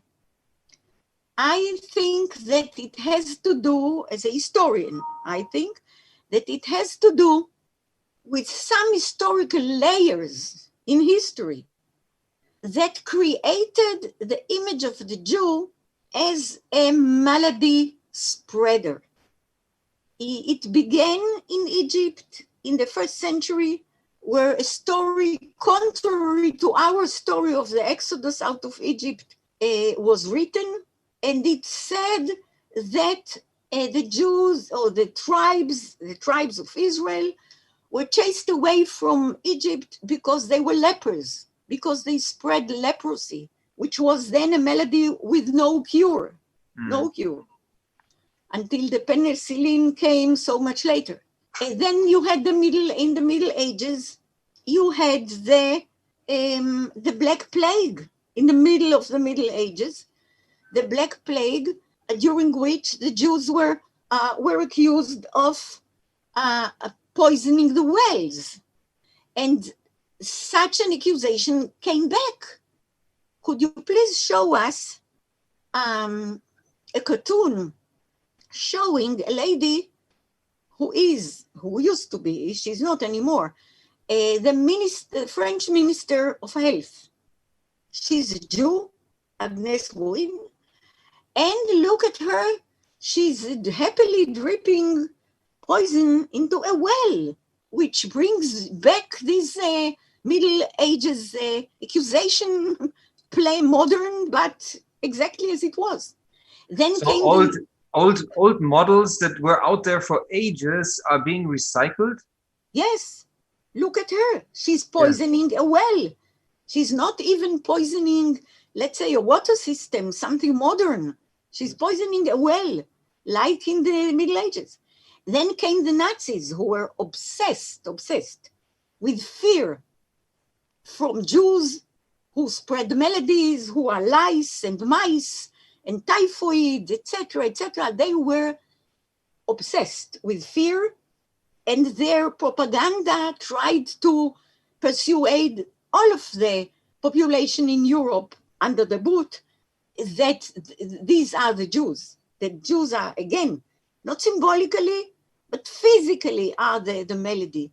This explains to you also a bit the Holocaust. Why should you kill and why should you burn?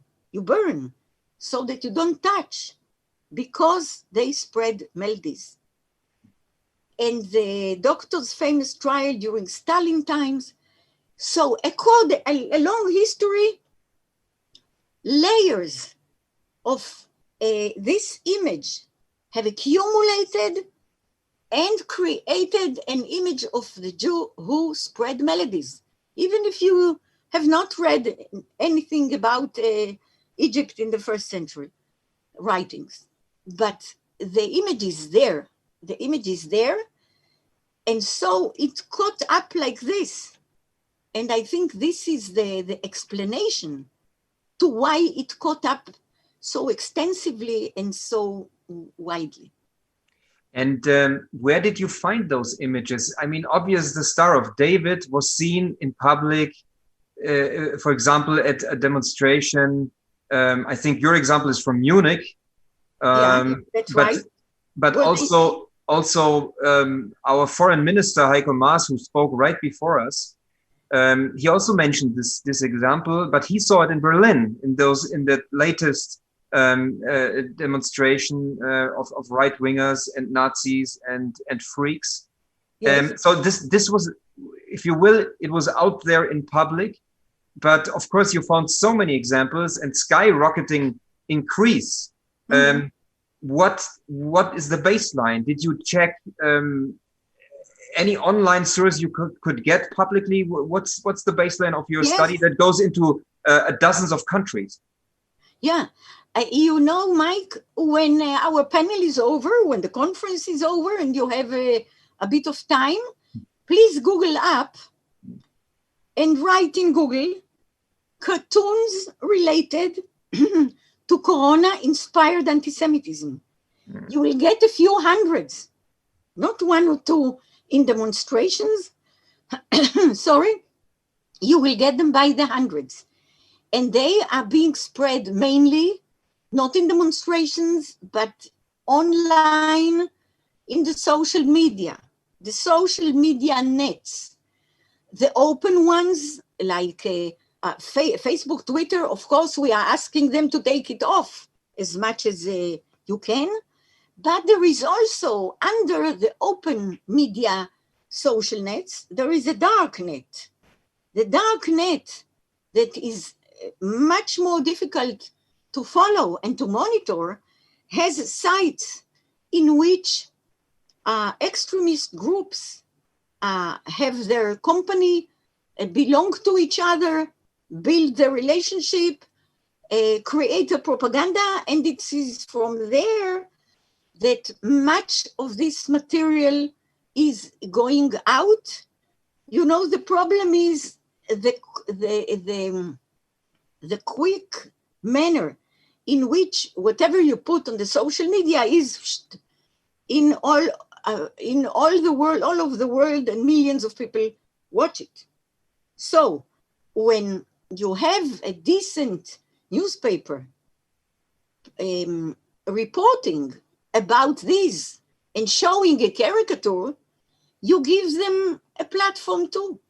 You don't agree with them, but you give the platform, and the cartoons are being seen and the accusation is being heard. You as an historian, when you found and have been finding all these examples, did you also find counterexamples? Like a counterexample to this old image of Jews and poisoning a well, but we know that Jewish people did in history a lot of opposite examples, being doctors or being scientists, helping people. You know what? Yeah, thank you for the question. First of all, we found out that others were accused as well. Chinese, Muslims, Bill Gates, fifth generation cellular antennas, etc. There are many culprits, not only Jews. But when you look at history, Jews were indeed very much into the profession of medicine. Many of the great doctors were Jews. And I would like to say to all of those who think that Jews and Israelis did this, if they didn't, did this in order to have an enormous profit, I would like to tell them that there were two doctors, Salvin and Savin and Salk, who in the 1950s found the vaccination and the medicine against polio that was paralyzing children in the beginning of the 50s. They, both of them Jews, they found it, they gave it for free, of course, they refused to have it on the name, they refused to have 1 penny earned by them from that. They said it belongs to the children of the world. So, of course, you have other examples, but these are examples that we found, not that others, I think, brought up. Great example. Thank you so much. If you agree, let's take Dr. Joachim Rother into the conversation again, who has quite interesting findings that are linked to our topic, of course, because it's always about relations between people or non-existent relations between people. So Joachim Rother, a quick introduction also to you. It's great to have you here from the Bertelsmann Stiftung, a well and old established foundation in Germany. And Joachim also spent time in Israel a couple of years as the deputy head of another foundation, the Konrad Adenauer Stiftung, and was a deputy in the Jerusalem office back then. So you have a strong connection to Israel, and now you're managing the Israel portfolio of the Bertelsmann Stiftung, and your key pillar is the German-Israeli Young Leaders Exchange Program. I know it well because I have the honor to be an alumni of it. It was before your time, but I always remember that the Stiftung, as it's called here in Israel, just the Stiftung, and some people know exactly what we are talking about. Okay, but Joachim, now you did something very of very much current interest.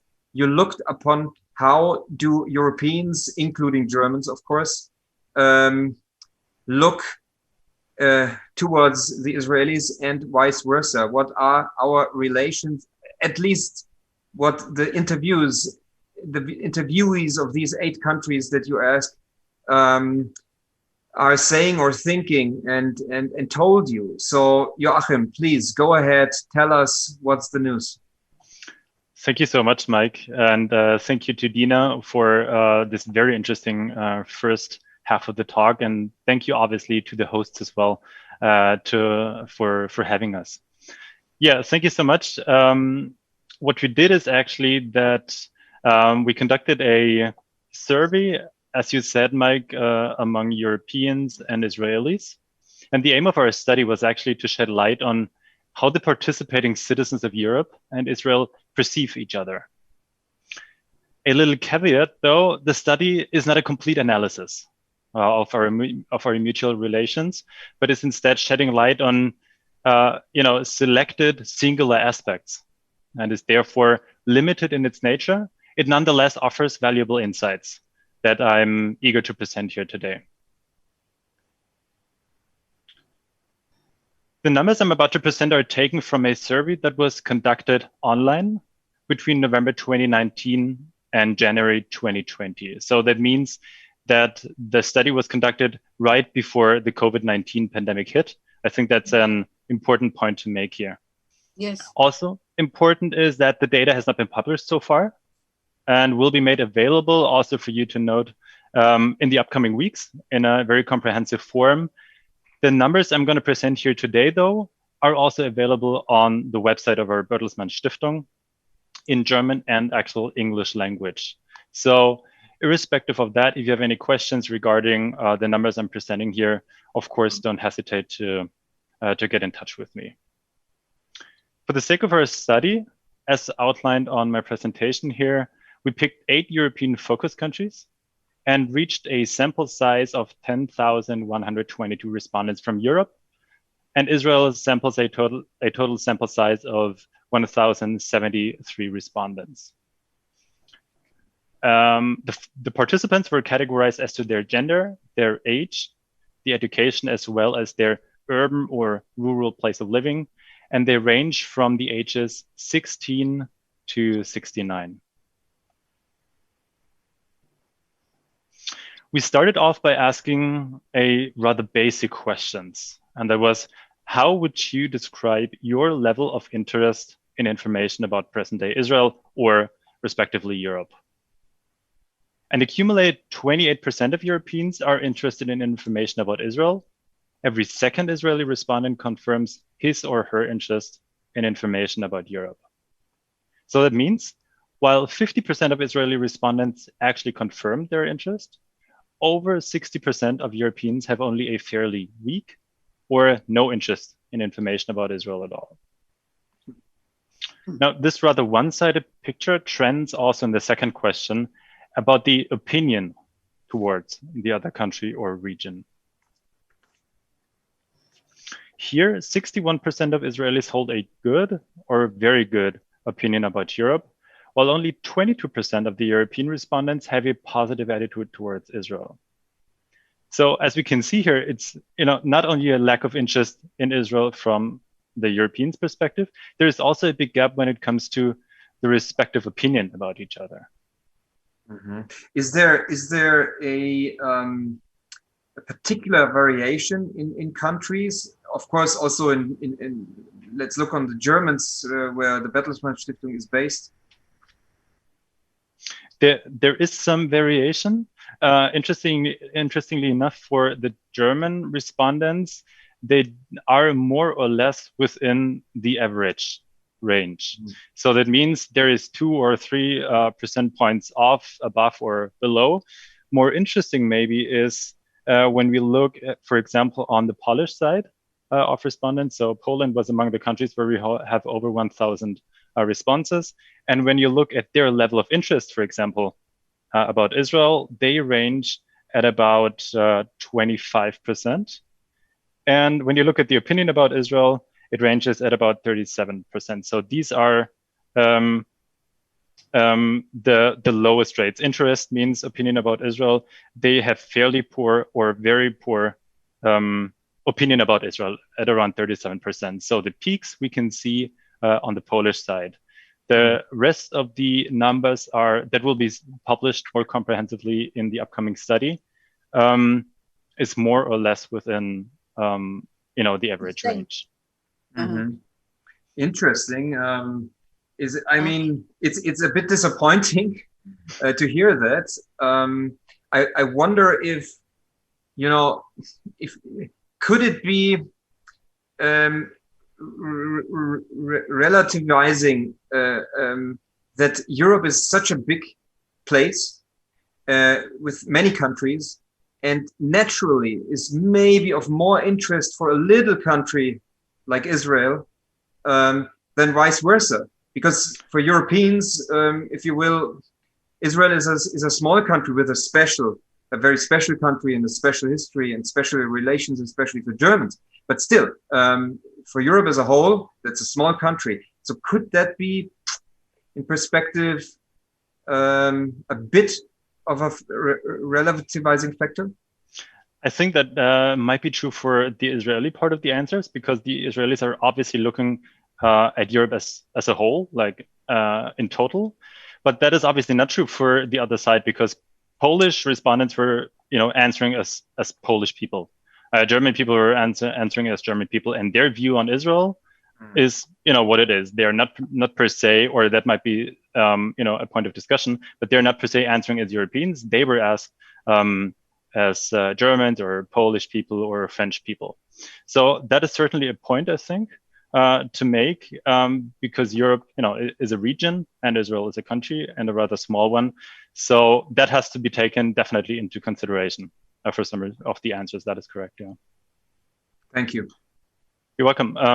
Now, having said all of that, related to basically all of these questions, is the question of the source of information, obviously, because the question where people are actually getting their information from, and as a result also are basing their opinion of the mutual other on. So that is something we were asking as well, especially for the summit that has taken place here today. And here we find a gap also, but of a different sort. Europeans predominantly retrieved their information about Israel from traditional media, meaning mainly TV and to some extent also newspaper. A large majority of about 60% of the Israelis, however, get their information about Europe online, meaning either online news platforms like, for example, Ynet News or JPost, and social media. And newspaper and TV only constitute about a third of the overall responses. And we obviously don't have any information in what respect the actual source of information does influence opinion. But this is certainly an interesting point that we can discuss also in the further context of this conference here today, because I think it's very, very interesting to discuss the relation between that. Again, it's a hint towards social media, not only, but of course, it seems to be the place to target problems or flourish mutual understandings. It's more and more the place, it seems. Right, definitely. Does it mean that the educational system has nothing to do with giving information? I mean, it doesn't, but it's a complementary aspect, I guess, because more and more information happens, online or from different sources.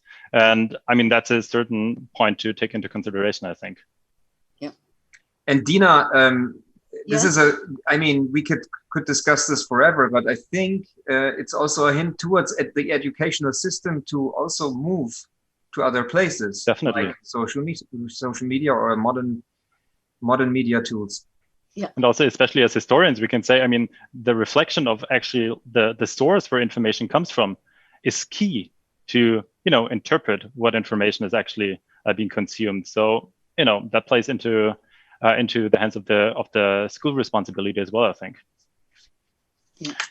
So we continued to ask our participants about a rather more complex matter than the first couple of questions, because we asked if they think that against the background of the history of the Holocaust, Europe bears a special responsibility towards the Jewish people. And as you can see, the Israeli respondents are not surprisingly to a large extent, to 74% in agreement with the statement. but also a solid majority of 57% of Europeans support this view. And here, I think Germany is worth a special mention. Germany is sitting slightly below average at 56%. However, if we now adjust this question a bit and no longer ask European participants for responsibility towards Jewish people, but towards the state of Israel, the respondents agreeing to that, saying, yes, we have a responsibility, are dwindling to about 40% now. Now, almost as many Europeans disagree with the statement, yes, there is a responsibility, as are agreeing with it. Oh, is there a difference of generations? Perhaps older generations would feel more that there is a responsibility for Israel. And younger generation who drifted away from World War II and the Holocaust, etc., don't feel that as much. I mean, that's an interesting part of the question, because it naturally comes to mind. I checked that for both the question of responsibility for Jews and the responsibility for Israel. And interestingly enough, I checked the people from 16 to 30. So it kind of depends, obviously, what you deem as being young. But in the question of responsibility towards Jews, there is not a significant difference. I mean, the response rate is slightly lower, the agreement rate at 53% instead of 57%. If you look at responsibility towards Israel, though, there is a difference. And the average answer to that was, in support, 42%. And if you change that to the younger generation, it's about 34%. So we have a gap of like 8 to 10%. It kind of depends on, what you define as being young. But interestingly enough, this doesn't show, at least in our numbers, in responsibility towards Jews and Judaism. Okay. So having said all of that, the question now, how do you interpret that? What does all of that mean? And one first conclusion would be that we can observe a rather profound gap in the mutual perception between Europeans and Israelis. And that pertains to, first of all, the interest towards one another, but also the attitude. We have also seen that while European responsibility towards Jewish people in general is at a majority, the respondents do differentiate and are not necessarily transferring their feeling of responsibility from Jews in general to Israel as the only Jewish state in the world. So a key takeaway from the survey up to this point would be that there is a profound gap in the mutual perception between Europeans and Israelis. Again, that's kind of disappointing, but it seems to be a fact. And the question is why? I mean, and really, like, I totally agree with you, Mike. That is kind of the, the pinnacle of, we kind of knew that before, but can we actually gather ways of, finding an explanation or even addressing this gap in perception? And interestingly enough, the data gives us some hints as to how that might be possible. Because what we also asked was, how often Europeans interact with Jewish people. And 16% of our respondents agreed. They were saying that they somewhat often or very often interact with Jewish people, while an accumulated 54% only rarely do.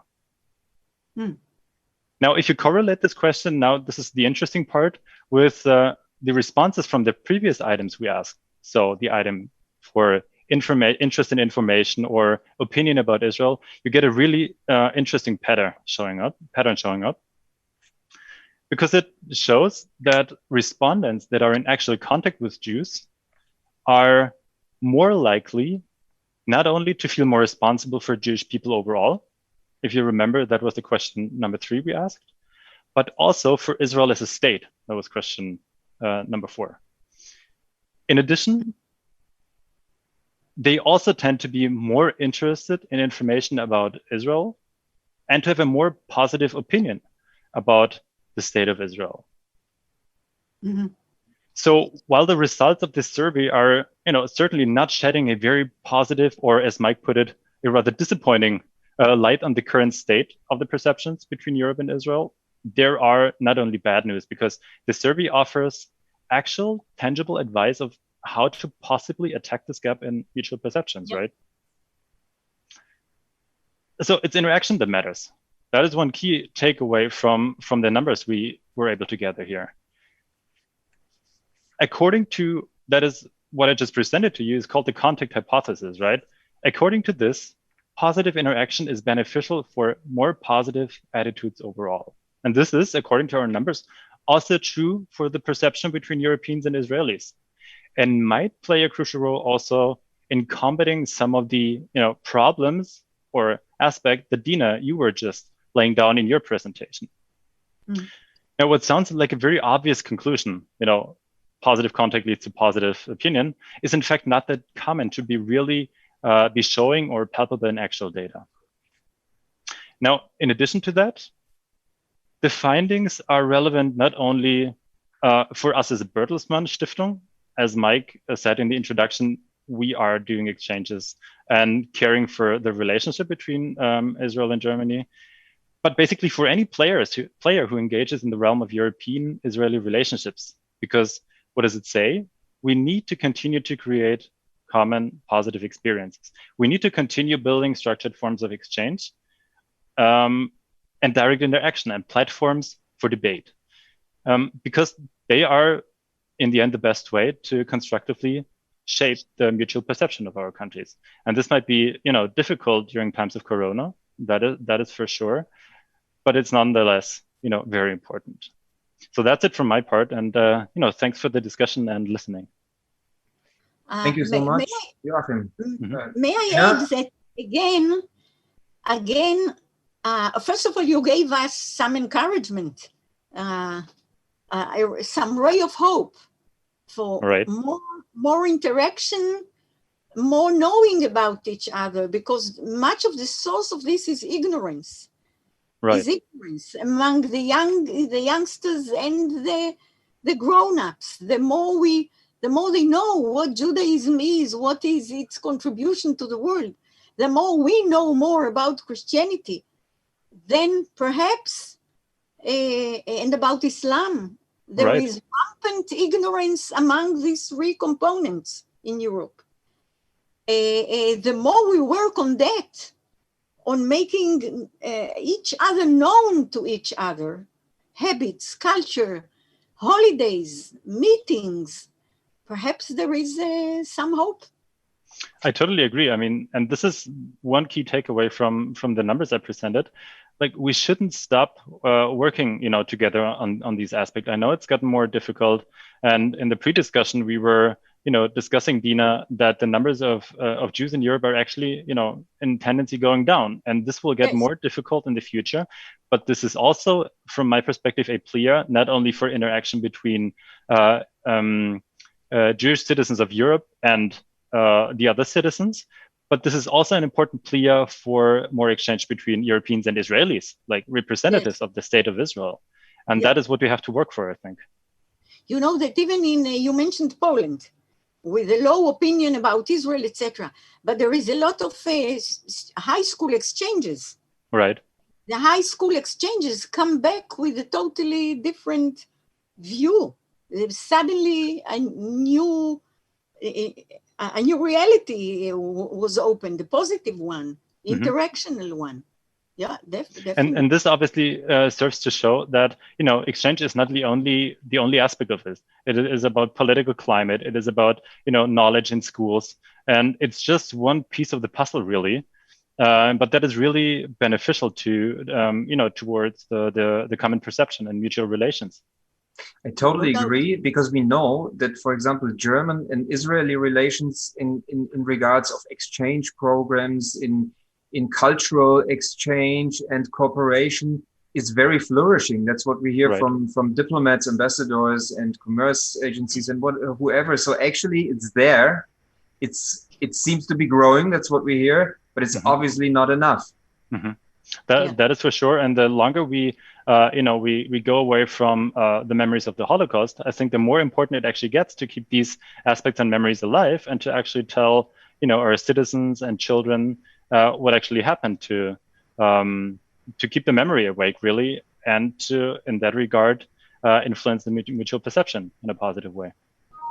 A point of interest, I have a research on how the popes, some 5 popes who visited Israel, are perceived by Israelis who saw them and how they perceive Israel, etc.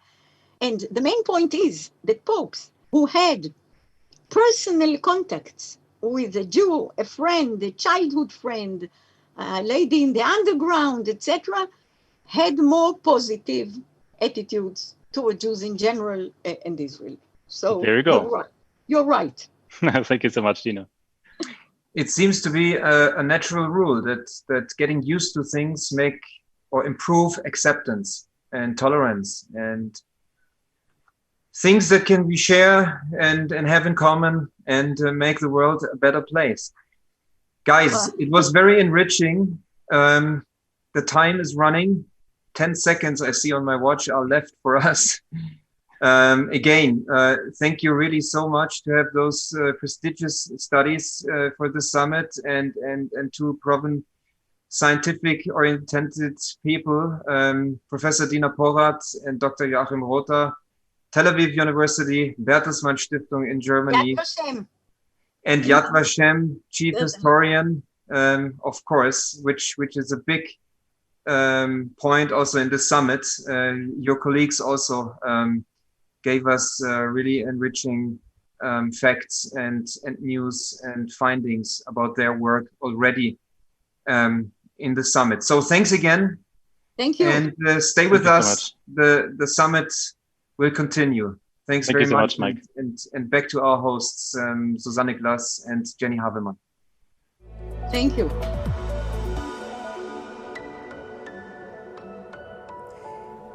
Thank you very much, Mike, and also Dina and Joachim for this very interesting, but also I have to say shocking panel, because the research shows very interesting but also shocking numbers. I have to tell you, Susanne, that I've also experienced now during the Corona times on social media, especially all those pictures that Dina Porat showed us, or similar pictures about anti-Semitic pictures about Corona, that the Jews made this virus happen and spread all over the world, and it really hurt me and obviously the whole Jewish community. And these conspiracy theories are spread on social media. They're spread, like she said, like Dina said, in the darknet. But especially in Germany, there's an additional channel where they spread, which is a huge problem. And that is, for example, Telegram, where in open chats, we see all these conspiracy theories. And the problem there is that it is open to the public. It's not darknet. But you cannot report on this chats, on this conspiracy theories, like you can do on Twitter or on Facebook, for example. And this is, for me, something that needs to be addressed now by governments, by companies. Definitely. I feel ashamed when you are telling me this, really. And I saw it also, and it's true. We have the Corona crisis, and after this crisis, hopefully, we can say soon after the crisis, there are much more topics to discuss. I just gave an interview about this summit to my colleagues from the Bavarian broadcasting station, and they were asking me whether we are planning to have a second summit, and I said, of course we have plans to do so. We want to have it next year in October, November, and you can win 2 tickets to Tel Aviv. You just have to sign up through the website and fill out a short survey after the summit. And then Jenny mentioned at the beginning, we wish you good luck, and it would be nice to have you here in Tel Aviv next year. But here now we go to our next panel discussion, which I think it's a good follow-up to all the things we discussed until now. It's about the definition of anti-Semitism, agreeing or disagree. This is also in the media. It's a huge topic. We always speak about this. And I'm very happy also that we have as a moderator for the panel Ellie Hohenberg.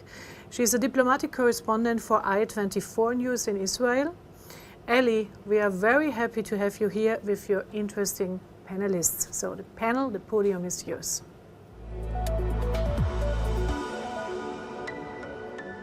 Yes, good evening to our viewers all around the world. Thank you very much for joining us. And I would first like to open by conveying my sincere gratitude to you, Marvelous Susanna, for not giving up despite the unusual circumstances and convening this extremely important summit this evening again, even though it's through computers all around the world and not in person. Thank you very much again for insisting on convening this summit.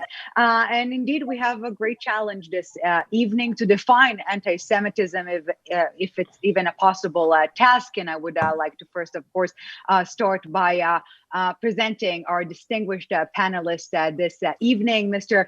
Lucas Mendel, joining us from Austria, a member of the Austrian People's Party and a member of the European Parliament since 2017, and was re-elected last year in 2019. So congratulations for that. Dr. Christina Hensel, another Austrian joining us this evening, scientific researcher and the head of the Research Lab Democracy and Society in Transition at the Danube University. Annette Kahane, joining us from Germany. She's a world-renowned, award-winning journalist that has been diving into this issue for a long while now. So thank you for joining us from Germany. Going back to Israel, where I'm located at, Mr. Ben-Dror Yamini, a renowned Israeli journalist, perhaps one of the most important voices, both in Israel and around the world, when we're talking about how to combat anti-Israeli propaganda, perhaps the modern versions of anti-Semitism and BDS altogether. So thank you for joining us. And last but definitely not least, Mr. Omri Ater, the acting executive director of the Israeli operations of Elnet. He's the founder of the Europe Forum, a leading think tank of organizations in Israel and in Europe, and has been investing most of his energies in the last years to focus on exactly that. So again, thank you all of you for joining us this evening. And without further ado, again, we have a serious challenge ahead of us in the short time we have to discuss the mere definition of anti-Semitism, if it's even a feasible solution or option. So Mr. Mandela, I would like to start with you. We're seeing alarming data every single year, with 2020 really marking a spike in anti-Semitism data. Every day, according again to the most recent report, a Jew is being attacked in the United States, and every 3 days in Germany. You have the data. Enlighten us with some astonishing figures, please. Thank you for having me, and thank you for introducing this important topic to today's panel. And I'm more than happy to share the views from Austria, from the work in European Parliament on behalf of Austria, and of course, on behalf of the European Union with regard to anti-Semitism. And that means also with regard to Israel on a global scale, in the relation between EU and Israel, and in global politics generally. We face rising anti-Semitism. That's what you have already mentioned, Eli, and that's really something that must concern each and every reasonable person on this planet. And I can talk especially about Europe, each and everybody who is clear on his or her mind, I have to say that directly, must fight anti-Semitism, must contribute in each and every field, in education, in media, in public behavior, in personal behavior, in each and every field, not only in the juridical system, not only in police, and of course not only in politics, but we are especially asked, and we have special obligations in politics to fight anti-Semitism due to these rising figures, due to new forms of anti-Semitism, especially on social media channels and in the internet. And that's something Austria as a state with the recent Austrian government is dedicated to. And that's something Austria, but not only Austria, also represents as a member state of the European Union, and that's also a major part of my parliamentary work. I have the privilege to lead the Transatlantic Friends of Israel group here in the European Parliament, and we try always to connect in the framework of Western values, human dignity, individual freedom, democracy, rule of law. We try to connect the United States, Europe, and Israel on a global scale in order to defend these values, and that means to fight anti-Semitism. If I may, I would become a little more technical in pointing out my response to your question. The European Union, especially the European Parliament, has defined anti-Semitism for political use. I point that out because, of course, in academia, in arts, we can find and we have to find different definitions of anti-Semitism, which are important and which we have to listen to understand better. But for political use in public office, the European Union has defined 3 forms of anti-Semitism that are present in today's Europe and that have to be fought each and every day. The first kind European Union has defined is the awful, historic, ideology-based European anti-Semitism, which was established especially in the German-speaking countries, as we all know, like in my home country, which is with regard to European history, but also to European presence. And also here we have rising numbers of anti-Semitic attempts. That's the first kind. We can go deeper into that later on. I try not to be too long and as brief as I can. The second kind European Union has defined of anti-Semitism is the one that comes along with migration from Arabic countries, from parts of the world where in some cases it's part of states' ideology to be anti-Semitic, like in Iran.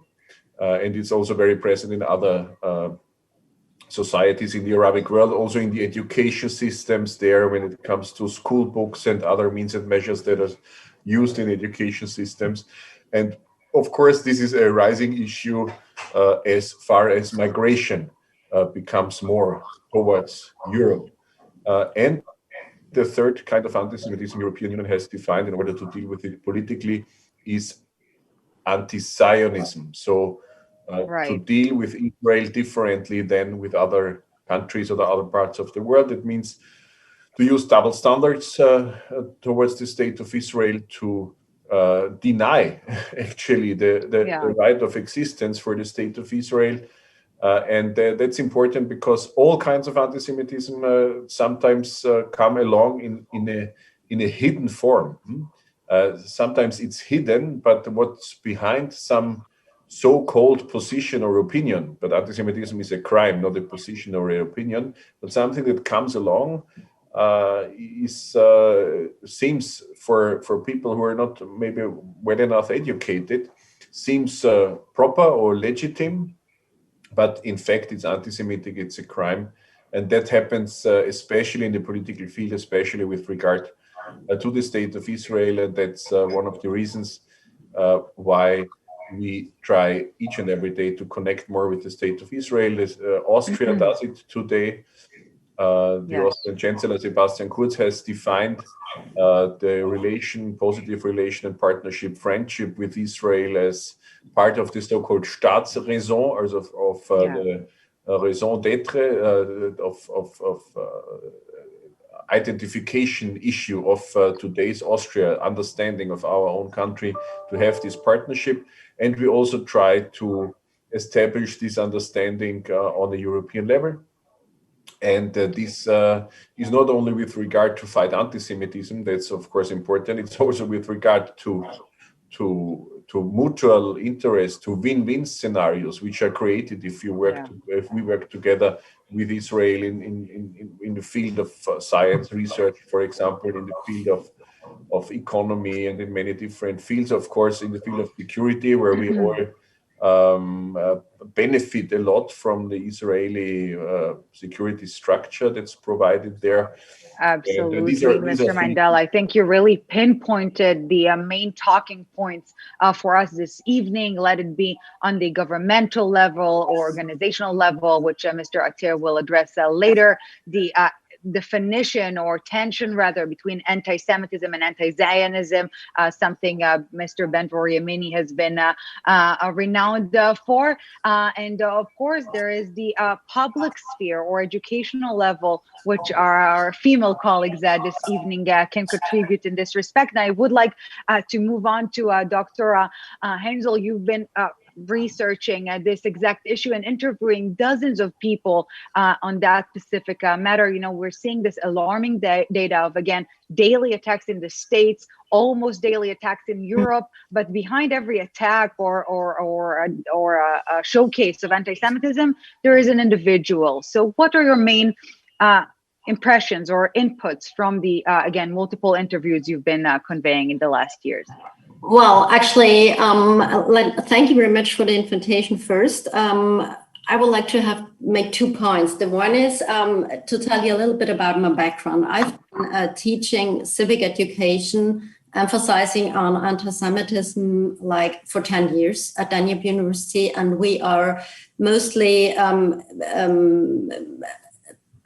organizing seminars for teachers. And what my experience from that is when we are coming to the topic of the debate, what a working definition on anti-Semitism is for education. So my answer would be that I think that a working definition or definition of anti-Semitism for education centers is quite useful, because teachers today in Austria, but also I think all over Europe, are confronted with anti-Semitism requests from the pupils. They're confronted with anti-Israeli sentiments, and they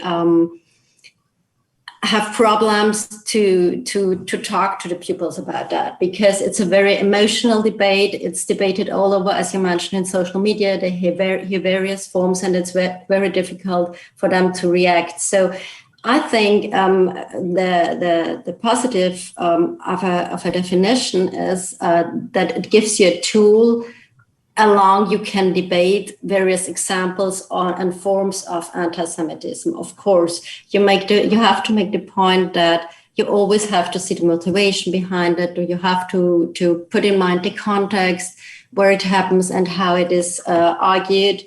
And of course, a definition like when we look at the working definition of anti-Semitism, leaves always room for interpretation and debate. So that's absolutely the thing with all definitions and laws. In any case, so but it gives you the chance, or it gives education centers the chance to give a slight orientation, but also to make teachers aware that it's not simple to put, that there are various forms of it, that you can't put it to one point and to reduce it to one definition. So, but there are multiple forms, and this raises awareness for the topic, because people try to participate, to involve in that. And so I think that therefore a definition is quite well. What we did additionally, what you mentioned, is in the last years, we interviewed a bunch of people in Austria, Jewish life, and how they perceive anti-Semitism today. And when it comes to this, the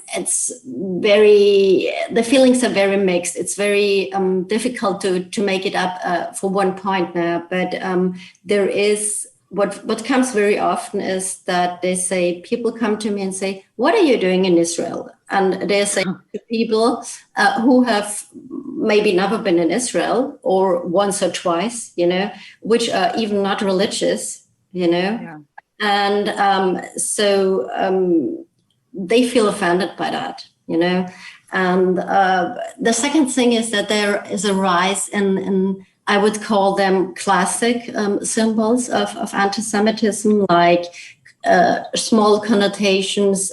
If somebody recognizes that you have Jewish descendants, they tell you, "Oh, you have money," something like those classic connotations that kind of along side by side, where you don't know, is it meant as a joke, or is it humor, or is it meant serious? So, and that's also a reason, I think, where people are very insecure, because, I mean, such harassments can be monitored and are monitored, but there is a high dark figure in it, Yeah. And in this respect, Doctor, I would like to go to Mr. Ben-Vor Yamini. We're seeing a very interesting, and interesting is perhaps a very diplomatic way to put it, portrayal of anti-Semitism perhaps nowadays, in the form of addressing it as a conspiracy theory when it comes to the coronavirus. It is that timely, it is that relevant. We're seeing so many conspiracy theories that the Jews are, again, trying to conquer the world on the premise of the coronavirus pandemic. And I have a feeling that you're not too surprised by, again, this scope of conspiracy theories that are spreading nowadays. Yeah, thank you for having me first. It is interesting because when we are speaking about conspiracies, it's easy. It's easy because it's clear cut that we are speaking about crazy people, even if in some places we have between 5 to 30% people who believe in that kind of conspiracies. Yeah. But this is easy. I'm speaking about the establishment. And when I'm saying that I'm speaking about the establishment, I'm speaking, of course, about academia, but not only about academia and this kind of crazy professors. I'm speaking about, for example, the EU, the Commission. They give a lot of money, the EU and many European countries, to the NDC. You never heard about the NDC, I guess most of you. NDC is the richest Palestinian body. But in the rules of the NDC, you must support, in order to receive money from the NDC, you must endorse the BDS. Now, the BDS, according to the working definition, is anti-Semitic because the BDS denies the right of Jews for self-determination. For example, it is part of the definition. Now, how can the EU Parliament, from one hand, decide to adopt as a guiding line the working definition of anti-Semitism, and from the other hand, to fund NGOs and bodies that support the BDS, that deny the right of Israel to exist and deny the right of Jews for self-determination? I mean, it's a kind of contradiction. I mean, how can you do it? And when you ask them, and I do, because I do meet the EU ambassadors and I visit, not in the Corona days, but I visit in Brussels and I meet officials and I ask them the question, how come that you support those NGOs that are, according to the EU, are anti-Semitic? And then they have the same answer. It's 10 years now that I'm dealing with it, the same, and now 10 years that they have the same kind of answer. We do not support their political agenda. What we support is human rights projects. What is a human rights project? To disseminate propaganda against the very existence of Israel. This is the new definition, not of anti-Semitism. This is a new definition of human rights. And this is a tragedy that we are facing now, because everything against Israel and propaganda against Israel and lies against Israel is on behalf of human rights. Amnesty, for example. Amnesty supports the right of return of the Palestinians. You can say, you know what, it's a political view, fair enough. Then I am asking Amnesty. We are speaking about refugees from 48, okay? Almost 1 million Jews were forced out from Arab countries in the same time. Did you ever speak about their rights for property, for return? Not that somebody want to return. Did you ever speak about the right of about 60 million people who were forced out from their homelands in the process of population exchange? No, they never did. They singled out one state, Israel. And according to the working definition, singling out Israel is part of anti-Semitism, which is right, of course. So what I'm trying to say is, I mean, it's easy to go to conspiracies. I'm not going to conspiracies. It's clear cut. I'm going to the EU. I'm going to the foreign ministries of the European countries. They support anti-Semitism, not directly, but indirectly, they do support anti-Semitism by funding so many NGOs that are part of the big campaign of anti-Semitism. So indeed, Mr. Yamini, before we go back to the public sphere, perhaps we have many panelists here who's been dealing with the structural anti-Semitism on a daily basis, perhaps most notably Mr. Mandel. But I would like to go to you, Mr. Omri Ater. You've been really investing most of your energies in the past years to try and facilitate exactly the point Mr. Yamini was mentioning, the structural anti-Semitism, especially when we're talking about European forums. So what can be done either on the governmental level or on the social, more public sphere? How can we combat anti-Semitism when it is spreading even faster than the coronavirus pandemic nowadays? Wow, can you give me an easier question? So maybe we should ask the new Nobel Prize candidate for the Peace Prize. But I'm saying, no, to be on a serious note, in a general, definitely in the past 20, 30 years, I hope you hear me well, by the way, I changed the microphone. It is definitely hard to get a global consensus, almost in every aspect. So of course, the latest working definition of anti-Semitism of the IRA organization or association is only as a subject, but it can also be a study case of creating this kind of consensus. It is amazing by itself. Forget about anti-Semitism for a second, just to think about the global consensus. Obviously, it's not adopted by everyone or every entity in the world, but it is a study case by itself, first of all. And we need to remember that it is the broadest common denominator that organizations and countries and other global governmental entities could agree upon. It is broad. It is very broad. It's not always directly connected, as my colleague Bendor just mentioned, connected to government or other governmental decisions upon anti-Semitism or Jewish people, or even anti-Zionism or anti-Israelism. The connection is not there yet, first of all. Second of all, we have another example. You mentioned in my when you present me in my background that I initiated a Europe Forum. I hosted a forum that kind of assembled a lot of organizations. Right now we have over 120 pro-Israeli organizations from all across the continent, including Israel. And we are trying to promote one thing, to make Facebook, the global company, who affect billions of lives of people every day, every hour, to adopt the IRA definition. And then there's another question.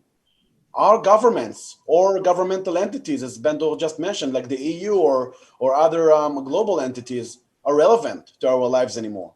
If Facebook neglecting or answering even the official request of over 100 MPs from Europe to adopt the IRA definition, just to implement it in their pages, social media advocates, and other users that putting poisonous information about Jewish people, Israel, and anti-Zionism content.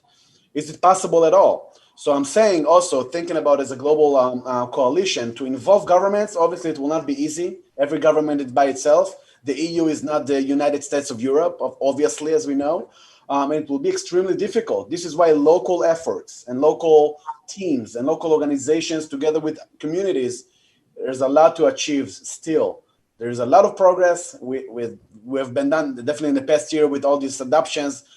Some say it's a domino. I call it a snowball. It starts small and then will grow, maybe to a wider definition, maybe a specific definition that anti-Israel content is anti-Semitism directly, not because Israel has the right of the Jewish state, but because it's connected and not disconnected. But we're still in the progress. And you know, Mr. Ater, I think that some may suggest that Israel's foreign policy in the last few years, when it comes to Europe or the EU altogether, has been to a certain extent divide and conquer, to try and enhance bilateral ties in an attempt to break this one-size-fits-all EU policy. Mostly because of these reasons when you're talking about combating anti-Semitism and anti-Zionism in this form. But I would like to pinpoint one of the points you've mentioned about social media. And in this respect, we have a question from one of our viewers, Mr. Miriam Tish from Israel. Hello, Miriam. Thank you for sending this question. Ignore or engage? When and in what way can the best respond to online hate and anti-Semitism be? Is it even possible to reach and reform fact-resistant believers of anti-Jewish conspiracy theories, especially if they are reasonably intelligent, middle class, and with an academic background? And in this respect, I would like to refer to Mr. Aneta Kahane joining us this evening. As a journalist, I think that social media changed the way we cover the news. And when we're talking about those radical views, and you have been focusing on xenophobia, anti-Semitism, and right-wing extremism altogether throughout Europe, is it even possible to try and put some reason into this hate speech online? Well, there's no reason, obviously. There's always, you know, if it would be some reason, it will not exist. But conspiracy theories have always the engine of anti-Semitic beliefs, and anti-Semitism is the oldest conspiracy theory. So I think that that's what we are trying to do, is we have to talk about anti-Semitism, especially in Germany.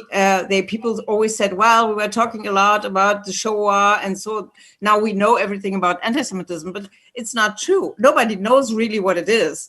And sometimes it's very, it's very basic. There are some basics you have to explain. I think the definition is very helpful, but when I talk to people, I try to explain what is anti-Semitism. I say, well, anti-Semitism is if you use sentences like Jews are, in the second way, they have some typical characteristics. Jews they have money, they have power, they have blah, blah, blah. Or Jews have intentions, they are intending something like conspiracy or doing some weird things. So if you put this on the table and you say, well, if somebody is expressing itself like in this way, this is anti-Semitic talking. Mm-hmm. And if it comes to Israel, it's just the same thing. It's just about a country, If you say they are this way, or they intend this, or they have this, or they are so evil, so it's just the same thing. So I think that on social media, it is always very important to explain what anti-Semitism is, what forms it has, like secondary anti-Semitism, classical anti-Semitism, structural, ideological, left-wing anti-Semitism, and Israel-related, of course, anti-Semitism. And then you don't have to say when it comes from Europe, or when it comes from the immigrants, or when it comes from them and them. This is for everybody, everybody. You have immigrants from Syria who are left-wing and they are not Muslims, like in a classical way, and they are anti-Semitic. So that's why we have to talk about it. And to talk about anti-Semitism and to define anti-Semitism is so important, not just for us, the Jews and the Jewish world and Israel, but for everybody in every country, because anti-Semitism is like the ideology to combat the modern world and the democratic world. This is the key for everything. And so the foundation, the Ahmadiyya Antoni Foundation, is trying to use this key and to explain what it is, because conspiracy theories, it is too loud. What I'm talking too loud? No. Conspiracy theories is one problem with the coronavirus, and the other problem, you mentioned it all, is, I call it the Palestinianization of the conflicts in a global sense. You know, you have, even when it now comes to Israel, you have always these, the good victims, the oppressed people on one side, and the bad capitalists and weird Jews on the other side. Yeah. So it is a global ideology that is coming up, and it is so important that we have a definition and that we use it. And when it comes to social media and to bring up something in the social media, you have to start in explaining what is anti-Semitism. Then you have to respond on conspiracy theory. There are different methods to do so, and different audience. Some audience is not, you know, this makes no sense to respond. Just it's not. But there are a lot of people who are in the post-truth era, insisting on definitions is perhaps a hopeless goal. But I would like to go back to the perhaps a more structural manner. Is it even possible today to try and avoid any political abuse of the issue of anti-Semitism, let it be from left or right? Again, we hear criticism on Israel's foreign policy getting closer with right-wing administrations in Europe. We're seeing the rise of right-wing extremism, and of course, the left wing that is no shy from hating on Israeli policies or Jewish people altogether. So is it even possible, again, on the structural level, to try and combat either old or more modern forms of anti-Semitism? I'm opening this question to our panelists. Repeat the question, please. If it is possible to avoid the abuse of anti-Semitism in a political sense. I don't know. I think this is you know, anti-Semitism is like a wheel that was in when mankind invented the wheel. Now they have it. Why should they invent something else? Now they have anti-Semitism, so they will always use it. And they got something good going. Yeah. Yes. Of course, forgive my cynical fashion. Bender, I see you eager to convey your input. No, we have to bear in mind that, yes, first of all, conspiracies, we spoke about it, but it's coming many times from media and academia. I can give you some example of what I'm talking about, how they actually strengthen anti-Semitism, which is pretended to be a kind of criticism against Israel. Now, needless to say, I mean, we have to say it again and again, criticism against Israeli policies of the Israeli government is totally legitimate. We do it endlessly. I mean, whoever knows the Israeli media, the Israeli life, we do it all the time. We criticize our government because of so many issues, even because of the Palestinians and the settlements and so on. It's legitimate. What is not legitimate, what is encouraging actually anti-Semitism is lies, is deceptions, is, for example, when the president of MESA, Middle East Studies Association in the United States, when he published an article claiming that according to the 9/11 official commission, they conceived it, the perpetrators, because of what Israel did in Jenin, the massacre allegedly in Jenin. Now, if you go to the report, you will never find the word Jenin. And you know why you will never find the word Jenin? Because the Jenin battle was the year after the 9/11. He lied. Yeah. And you can go on and on and on and on with blatant lies. I'm not speaking about criticism, right of return. I'm speaking about blatant lies. And no monitoring mechanism, because it's just a narrative that fits.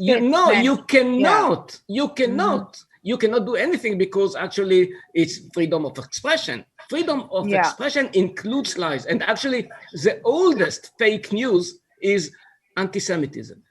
Yeah, absolutely. Because we have limited time. Mr. Mandel, you've been facing hands-on this issue of structural anti-Semitism, anti-Zionism, perhaps the more modern form of anti-Semitism. Is it a fight we can even win? It's a fight we have to assume we will have to fight all our lives, not only in political life, but in each and every field, but especially in political life. And here I feel the strongest obligation, of course, in my field. And that's what not only I am trying to do, but many colleagues from different political groups, multi-parties, and also in European Parliament. And that's something I want to add to what especially Mr. Yemini has said, that in addition, what I can underline what Mr. Yemini has said, but in addition to that, it's important to know that from all reasonable groups, I would call them, only from the far left and from the far right, it's different in European Parliament. But from the reasonable groups, which represent the vast majority of this Parliament, we have not only members in this Transatlantic Friends of Israel group I have already mentioned, we also have clear action from their side, especially when it comes to funding for persons, individuals, and or organizations which are connected to terrorism, even to Palestinian terrorism or terrorism from other sides against Israel. Then we strongly demand, for example, the resignation of the EU ambassador in the Middle East, who has raised that this could happen, like something we would have to accept. No, it's unacceptable. It's the opposite of what EU position has to be. And it's true what Mr. Attar has said, that the EU is not the United States. It's also true the other way around, by the way. The United States is not the EU. Correct. Just to be clear on that. We have a different history. We have strong member states which are more included in foreign policy than the United States in foreign policy of the US. And it's true what Mr. Yemini has said, that not all governments are like-minded as the Austrian or as the recent German one when it comes to Hezbollah, for example, which is another. And definitely the relationship between Israel and Chancellor Kurz has been underlying this mutual battle. Mr. Mandel, I'm sorry for cutting you off because we have a few minutes left, and I would like to hear final input from the rest of our panel. So, Mr. Attar, again, you've been working on this public structural field for several years now. Do you see any solid ground to try and, again, on the more cohesive level, to find a definition that will help combat anti-Semitism? I would say yes, maybe in a more optimism way. As Mr. Mandel just mentioned, you know, there's a famous Hebrew say that when you grow up, you will not go to the army, and then you grow up and you're going to the army. So it's the same with anti-Semitism. I teach my kids that they're not supposed to be afraid, and they're not supposed to feel uncomfortable walking in Europe or in New York or in Boston, as in Paris or in Berlin. If they will feel it in the future, probably yes. But that doesn't mean it's not a fight we need to do. I don't know if there is a win here, that's for sure. Since the history is connected to the modern anti-Semitism or anti-Zionism, we will feel it probably in the rest of our lives. That's one thing. One thing I want to mention before this great panel is ending, that we need to remember the time that we live in, the information age. I know that I heard some lectures from my fellow colleagues here. The information age right now, this is why it's a little bit more complicated than the institutional institutional decisions during the 40s, 50s, and 60s after the World War II. Any day now, everybody can pick up the phone and read what is Israel, anti-Semitism, what's going on in Beirut or in Saudi Arabia, and obviously, where is the UAE? It's much more easier. This is why it's becoming much more difficult to disconnect the hate for Jewish people and reality. And I think that Jewish people, and as a Jewish person, I'm saying we're not giving our enemies or protesters a good life, because there's a good example from the UK, the House of Lords. The Jewish people in England hold less than 1%, and the House of Lords holds more than 10% of Jewish people in the House of Lords. So that can teach you about Judaism, how the Jewish people are connected, how they're controlling behind the scenes. So we're providing maybe some material, and we know, of course, it's ridiculous. Right. So So we have Dr. Heinzel with us, who is specializing in exactly that, to try and educate the next generation. And in this respect, you're saying, Dr. Heinzel, that education, a clear definition of anti-Semitism is crucial in order to maintain this clear definition of anti-Semitism. Yeah, it's crucial to have a clear definition, but as well we have to find standards to monitor anti-Semitism. So when we're talking about, we have a whole discussion in social media, and but we are not able to monitor it rightly. So I think this is a discrepancy. And the second thing I want to put in, which is not so clear in the information or in the media, is that many Jewish people in not only in Austria but I think in Europe have some kind of avoidance behavior, meaning that they fear that they are recognized as Jewish, and for that they don't say that they are Jewish, and this is a restriction in their life. So this is a human right for free expression, you know. So absolutely.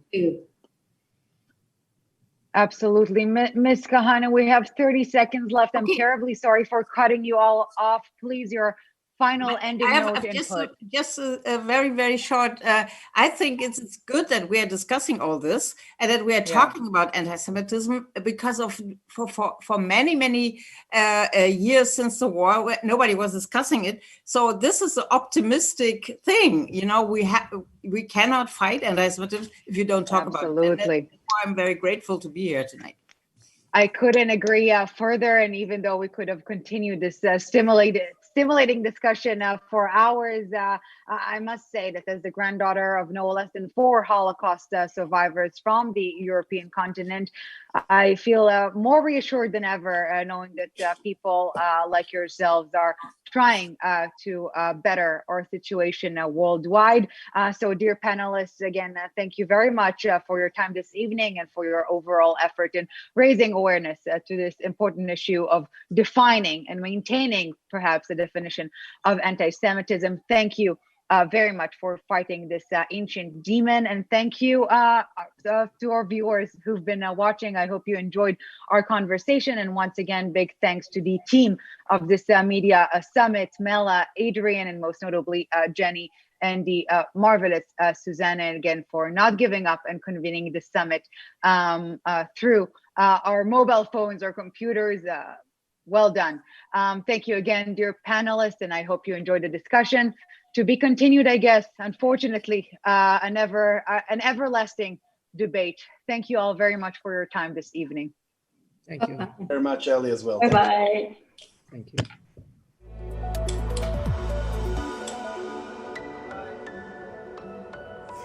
Ellie, thank you so much for this inspiring discussion.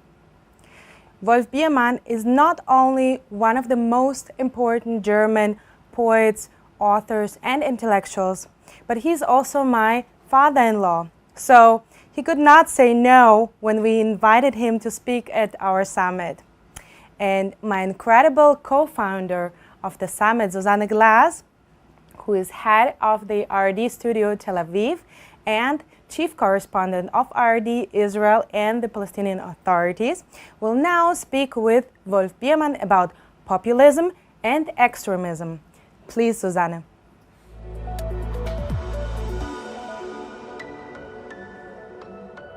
Wolf Biermann, für mich ist es wirklich, muss ich sagen, eine große Ehre und Freude, dass ich die Gelegenheit habe, mit Ihnen zu sprechen. Sie haben, denke ich, 1936 am 15. November in Hamburg geboren, Deutschland nach dem Krieg mit ihren aufrüttelnden Liedern und Gedichten so stark geprägt wie kein anderer Liedermacher und Dichter.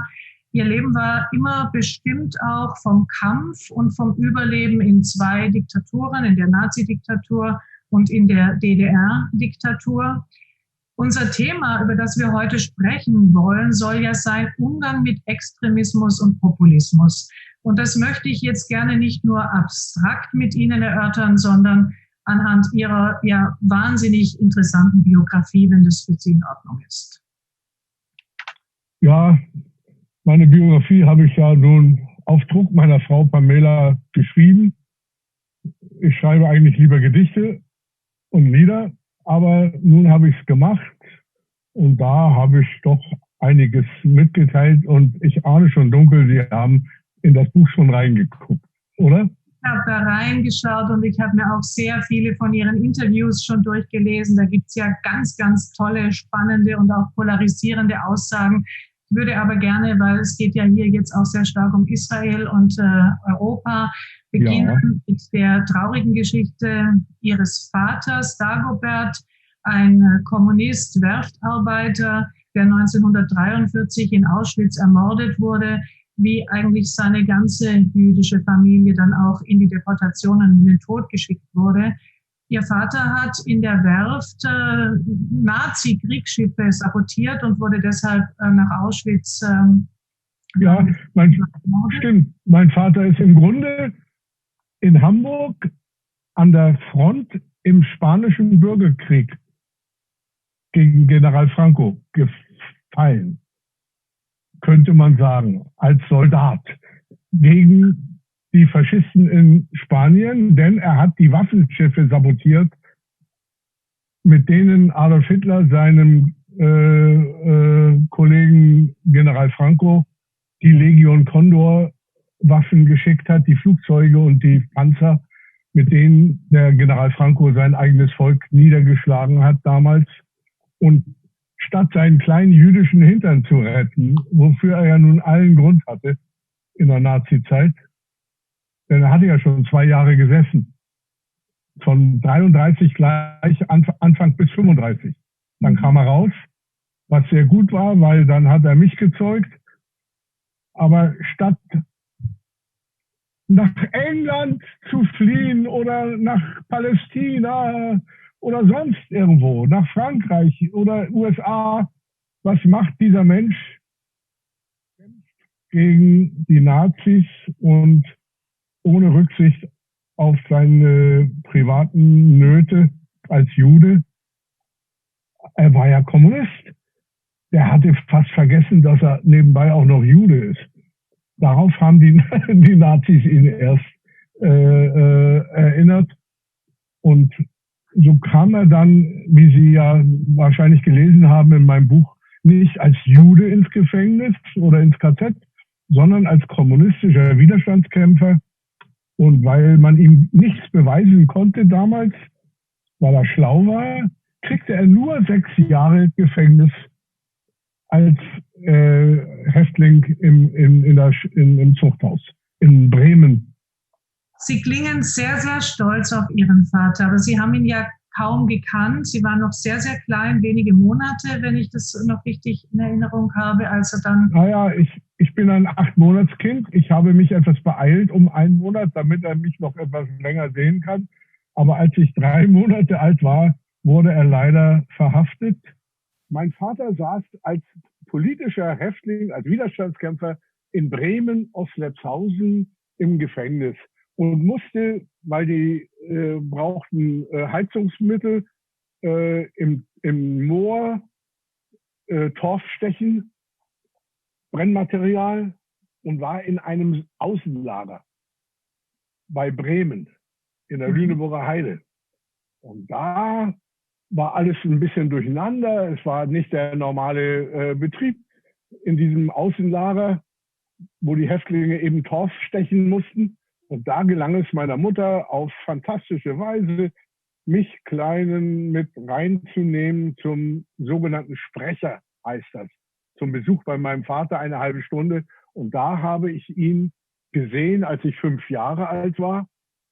Und diese Begegnung konnte ich niemals vergessen, weil sie zu den Geschichten gehört, die wir es ja wohl auch kennen, in jeder Familie, die immer wieder erzählt werden und die zum Standardrepertoire gehören jedes Jahr und sich dabei vielleicht auch so ein kleines bisschen verändern. Das merkt man selber gar nicht, aber eins weiß ich ganz klar, ich habe ihn dort erlebt, und weil meine Mutter jeden Tag damit begann, dass sie mir von meinem Vater erzählte, auf raffinierte Weise, wir wohnten in einer Arbeiterwohnung da in Hammerbrook am Hafen in Hamburg. Und ich ging jeden Morgen automatisch aus dem Bett ins Treppenhaus, raus aus der Wohnung. Denn im Treppenhaus stand ein kleiner Leiterwagen, wie Kinder ihn haben, mein Leiterwagen. Und da lag etwas drin, was mein Vater mir über Nacht geschickt hatte. Ein Bonbon oder ein Stück Keks oder ein Zucker oder eine schöne Feder oder irgendwas, irgendeine wichtige Nichtigkeit. Und meine Mutter hat mir dann ganz intensiv erzählt, wie dramatisch dieses Stück Schokolade oder was es war, durch die Elbe geschwommen ist, aus der Lüneburger Heide in unser Haus, und damit mein Vater mir das schicken konnte mit diesem Wagen. Und ich habe das natürlich geglaubt, und dann habe ich, so wie die Christen die Oblate Jesu Leib und sein Blut trinken als Rotwein, so habe ich jeden Tag morgens den Leib meines Vaters gegessen in Form eines Bonbons. Und so war der für mich so lebendig, ich glaube lebendiger, als die meisten Kinder ihren Vater erleben, der immer da ist. Tja. Die KZ-Gedenkstätte Auschwitz haben Sie dann aber niemals mehr besucht, habe ich gelesen. Und es gibt nicht mehr. Ich bin noch nie in meinem Leben in Auschwitz gewesen. Mein Freund Tabori, der Dramatiker, wollte mich da immer hinlocken, weil seine Leute sind dort ermordet worden und mein Vater ja auch, wie Sie wissen. Und er sagte, Wolf, wir beide gehen nach Auschwitz, das wird ganz toll. Wir nehmen dann ein Fernsehteam mit und das wird ein ganz toller Film und wir beide da. Und ich sagte zu ihm, mein Lieber, ich lebe schon mein Leben lang in Auschwitz. Ich muss da nicht hin. Da müssen andere hin. Von mir aus sollen sie da alle hinlaufen. Ich muss nicht nach Auschwitz. Das ist mir zu viel. Ja, wenn Sie jetzt sagen, da sollen andere hinlaufen, es geht ja hier bei unserem Mediengipfel auch um Erinnerungskultur und wie man die Erinnerung an die Shoah aufrechterhalten kann, wenn die Generation derjenigen, die noch persönlich davon erzählen können, ausstirbt. Ja. Sind Sie denn der Meinung, wie manche sagen, jede Schulklasse müsste einmal in eine KZ-Gedenkstätte geführt werden? Bringt das was? Wenn ich das schon höre, sträubt sich alles in mir und ich möchte erstmal Nein sagen. Und dann überlege ich, wie kann ich das jetzt begründen? Ich weiß es nicht. Natürlich ist es wichtig, dass Menschen mit eigenen Augen etwas sehen und anfassen können und begreifen können. Begreifen heißt ja im Deutschen beides, dass man etwas versteht, aber auch anfasst begreifen. Und insofern kann das nur gut sein. Aber gleichzeitig sage ich, nee, wichtiger als so eine Besichtigung eines KZs ist der Lehrer. Wenn der blöde ist, dann nützt auch das schönste KZ nichts. Dann, und wenn der was versteht, wenn der was begriffen hat, der Lehrer, dann muss man vielleicht gar nicht dahin fahren und kann es trotzdem begreifen, was solch ein Konzentrationslager in der Nazizeit bedeutete.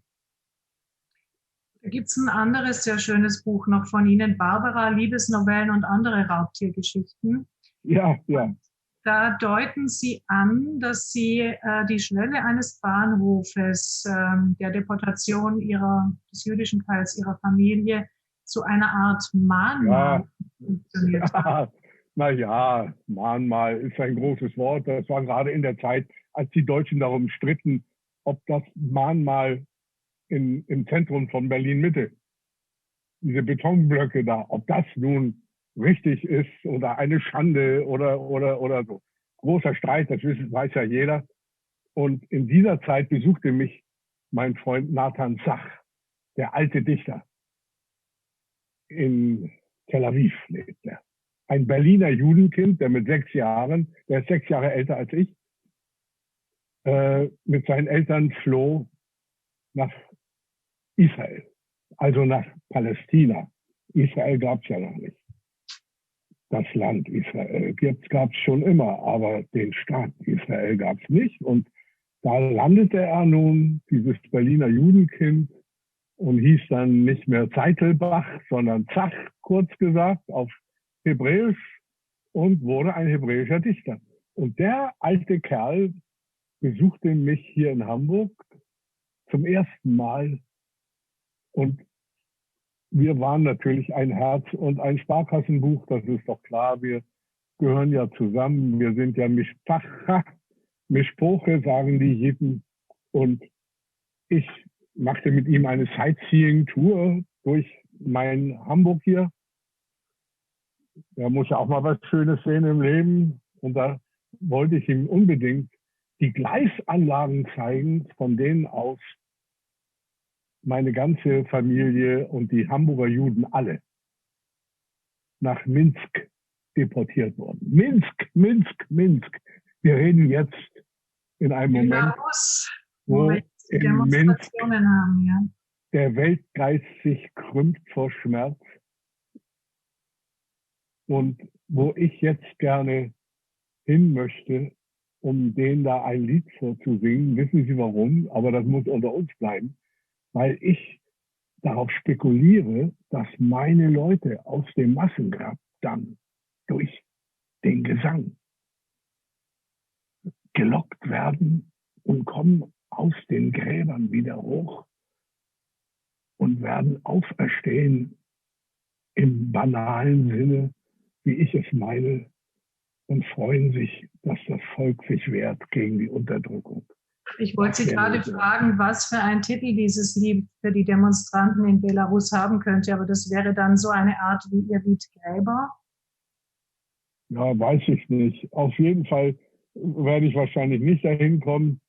Ist ja auch nicht so wichtig. Außerdem kann ich kein Russisch singen dort und die müssen ja was verstehen. Auf jeden Fall sind meine Leute, jetzt habe ich den Gedanken vergessen. Wir waren gerade noch bei der Geschichte des Bahnhofes quasi zu einer Art Mahnmal. Das war es. Ich wollte doch dem Zach zeigen, meine Gleisanlagen, die meine Mutter mir jedes Jahr gezeigt hat. Meine Mutter hat mich doch immer getrimmt im allerbesten Sinne auf meine Familiengeschichte. Und das hat sich ja, wie Sie wissen, auch ausgezahlt. Denn ohne das hätte ich damals nicht den Mut gehabt, später in der DDR so frech zu sein. Genau. Denn die Nazi-Kinder meiner Generation, die waren auch nicht dümmer als ich und waren auch keine Feiglinge, keine Schweinehunde. Aber uns unterschied etwas ganz Wichtiges. Sie schämten sich für ihre Eltern, weil sie klug waren, weil sie ehrlich waren und hatten den Ehrgeiz, das wieder gut zu machen. Und so tappten sie in die nächste Falle rein und waren deswegen von einer geradezu lumpenhaften Bescheidenheit gegenüber den Bonzen der Partei in der Diktatur in der DDR. Und diese Bescheidenheit hatte ich ja gar nicht. Darf ich Sie ganz kurz unterbrechen, Herr Biermann? Ja. Jetzt sind Sie nämlich sehr gesprungen, was ich sehr spannend finde. Aber ich denke, wenn wir da hin wollen, dann müssen wir natürlich auch für unsere jüngeren Zuschauerinnen und Zuschauer sagen, dass Sie mit 16 ja dann quasi freiwillig in die DDR. Ach so, ja, natürlich. Ja. Da gab es natürlich noch ganz viel anderes zu erzählen. Sie haben es gerade selber angesprochen, Ihre Mutter Emma, eine sehr starke Frau, die Ihnen schon als Kind zugemutet hat, die Wahrheit und Ihnen auch radikal immer wieder die Wahrheit erzählt hat. So habe ich es zumindest gelesen in Ihren... Das war keine Zumutung, das war Liebe. Und das war Respekt vor einem kleinen Menschen. Das hat den starken Mann und starken Künstler eigentlich aus Ihnen gemacht, der dann, und jetzt sind Sie selbst gesprungen, aber vielleicht springen wir da tatsächlich hin mit 16. Lassen Sie mich noch einmal zurückspringen. Entschuldigung. Sie dürfen springen, wohin ja dumm. Springen wollen. Ich bin ja zur Seite gesprungen. Wenn schon von dem großen Lyriker, Dichter Nathan Sach in Tel Aviv die Rede ist, dem wollte ich doch diese Gleisanlagen zeigen, Ja. die für mich ein heiliger Ort sind, wie man so sagt. Und dann sehe ich plötzlich, die waren alle gerade abgerissen, weil da was Neues hingebaut werden sollte. Die haben, ohne mich zu fragen, meine Gleisanlagen abgerissen. Und da habe ich dann mit meinem Sohn Till eine noch übrig gebliebene Schwelle von diesen Gleisen, die lag da noch am Rande, die haben wir geklaut und weggeschafft. Und daraus ergab sich dann eine komische Sache, die aber auch tragisch genug ist. Und das war dann auch noch ein paar Schwellenschrauben, diese schweren Eisenschrauben, mit denen die Gleise befestigt werden auf den Holzbohlen. Das wissen Sie. Daraus habe ich mir ein kleines Holocaust-Denkmal gemacht. Aber das nur nebenbei. Ich ging dann mit 16 Jahren, wie Sie sagen, in die DDR und wunderte mich natürlich, dass so viele Leute mir entgegenkamen. Da kam Ihnen sicher deutlich mehr entgegen als da auf dem Weg. Das weiß ja jedes Kind. Millionen flohen der zweiten Diktatur. Die junge Demokratie nach Westen. Und die hatten ja, wie ich durchaus begreife, sehr gute Gründe. Aber ich, kleines Kommunisten- und Judenkind, hatte auch sehr gute Gründe. Ich wollte in den Osten gehen, meiner Mutter diesen kleinen Gefallen tun und dort lernen, wie man die Menschheit rettet und den Kommunismus aufbaut. Das war tatsächlich ein sehr kleiner Gefallen, den Ihre Mutter... Natürlich, ja, so viel Liebe zu seiner Mutter muss man schon haben. Und das macht sich dann auch ohne schiefes Maul, sondern gerne und begeistert. Aber gerade weil ich so kommunistisch indoktriniert war von meiner Mutter, sah ich die Missstände dort, die Unterdrückung dort, die Deformierung junger Menschen in der Schule. Ich ging dort zur Oberschule dann. Sollte Abitur machen, machte ich ja auch. Sah ich mit meinen Kommunisten-Augen und rebellierte aus kommunistischen Motiven gegen diesen stalinistischen Idiotenkommunismus. Und das nennt man unter gebildeten Leuten dann die immanente Kritik. Sie haben Mathematik und... Ja, Entschuldigung. Die Kritik? Naja, das ist im Grunde dasselbe, wie es passiert ist mit dem Martin Luther, der ja den Papst nicht kritisiert hat von außen, sondern von innen mit Gottes Wort.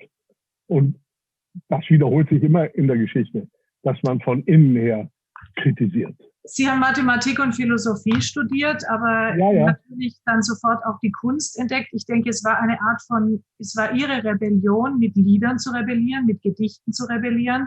Das hat dann 1965 zu einem Auftrittsverbot und einem Publikationsverbot geführt und 1977, als Sie gerade in Köln ein Konzert gegeben haben, wurden Sie ausgebürgert gegen Ihren Willen von Erich Honecker aus der DDR. Bevor wir da nochmal drauf gehen, Sie haben so schön gesagt, Sie haben rebelliert, Sie hatten auch nicht diese Nazi-Vergangenheit, Sie waren kein Spaß für die SED-Bonzen, wie Sie da rebelliert haben. Und Sie haben ja dann auch, Sie wurden ja zu einer Symbolfigur des Widerstands. Ja. Ihre Lieder fast zu einer, würde ich mal sagen, heimlichen Nationalhymne der DDR. Würden Sie sagen, Lieder, Gedichte sind auch heute noch ein Mittel des Widerstands, oder wäre der junge Wolf Biermann heute auf Social Media aktiv, auf Instagram, auf Facebook, auf Twitter, auf TikTok? Die Frage kann ich nicht beantworten, weil unter uns gesagt, ich weiß nur sehr oberflächlich, was Instagram ist, was Facebook ist. Das schnappe ich so auf aus den Reden meiner Kinder und aus den Medien. Ich weiß, das sind irgendwelche Plattformen, in denen Leute sich untereinander austauschen. Und natürlich ist es klar wie Kloßbrühe, das ist ein sagen wir mal, ein sehr doppeldeutiger Fortschritt. Die Leute können endlich miteinander reden, alle.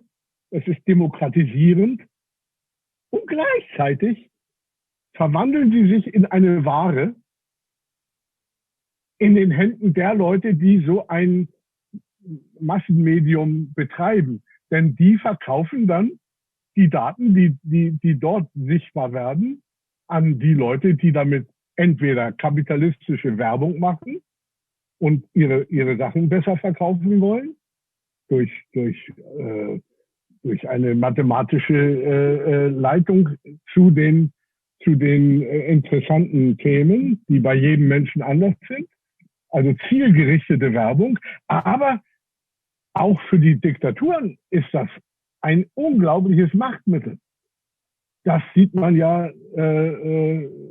in China, in allen Diktaturen, wo diese Medien, die eigentlich ein demokratisches Mittel sein könnten, ein doppeltes Instrument der Unterdrückung werden. Das heißt, ein Dilemma, ein Januskopf. Und deswegen weiß ich nicht. Ich kämpfe auf jeden Fall mit den Waffen, die ich habe. Jeder muss das liefern, was er kann. Und ich kann eben Gedichte schreiben und Lieder singen. Und dafür, dass ein einzelner Mensch ja in dem großen Weltgeschehen immer nur wie eine Ameise aussieht, habe ich doch einiges erreicht als einzelnes Menschenexemplar. Und Sie mich sind eine sehr laute und rebellische Ameise, würde ich mal sagen. Ja, Nach wie vor. Ja, also jeder will doch gerne eine Wirkung ausüben auf andere Menschen. In der Liebe zu einem einzelnen Exemplar will ich sie beeindrucken natürlich. Aber auch gibt es ja eine Liebesbeziehung zur Menschheit, nicht nur zu einzelnen Menschenexemplaren. Das nennt man Politik. Das nennt man den Streit der Welt. Das ist auch eine Art Liebesbeziehung mit Hass und mit Grobheit und mit Zärtlichkeit. Und in diesem Stoffwechsel, mit Liebesstoffwechsel, Spiel der Geschlechter, nennt Brecht es, habe ich doch allerhand Menschen erreicht. Und das ist ein Kuss in meine Seele. Das will ich gerne so haben. Ich würde Sie jetzt gerne auch beeindrucken mit einem Zitat von Ihnen selbst, das ich beeindruckend fand, nämlich als 1989 die Wiener Mauer, als 1989 die Berliner Mauer fiel.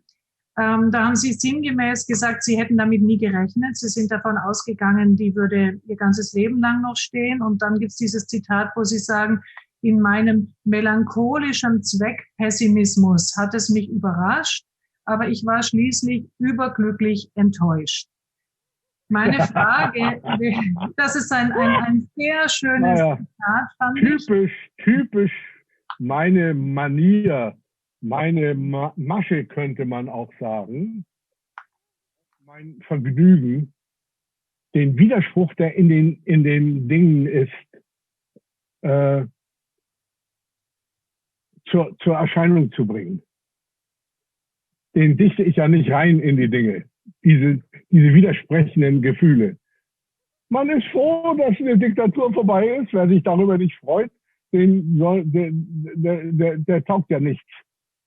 Aber gleichzeitig kommt man endlich in neue Probleme, die dann auch wehtun.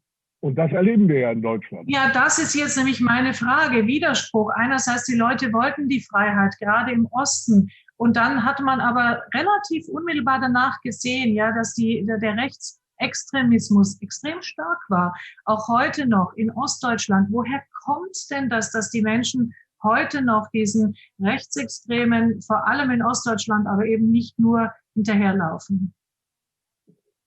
Ich habe für unsere Kanzlerin Angela Merkel, für ihr Poesiealbum, wie ich es ironisch nannte, ein Sonett geschrieben.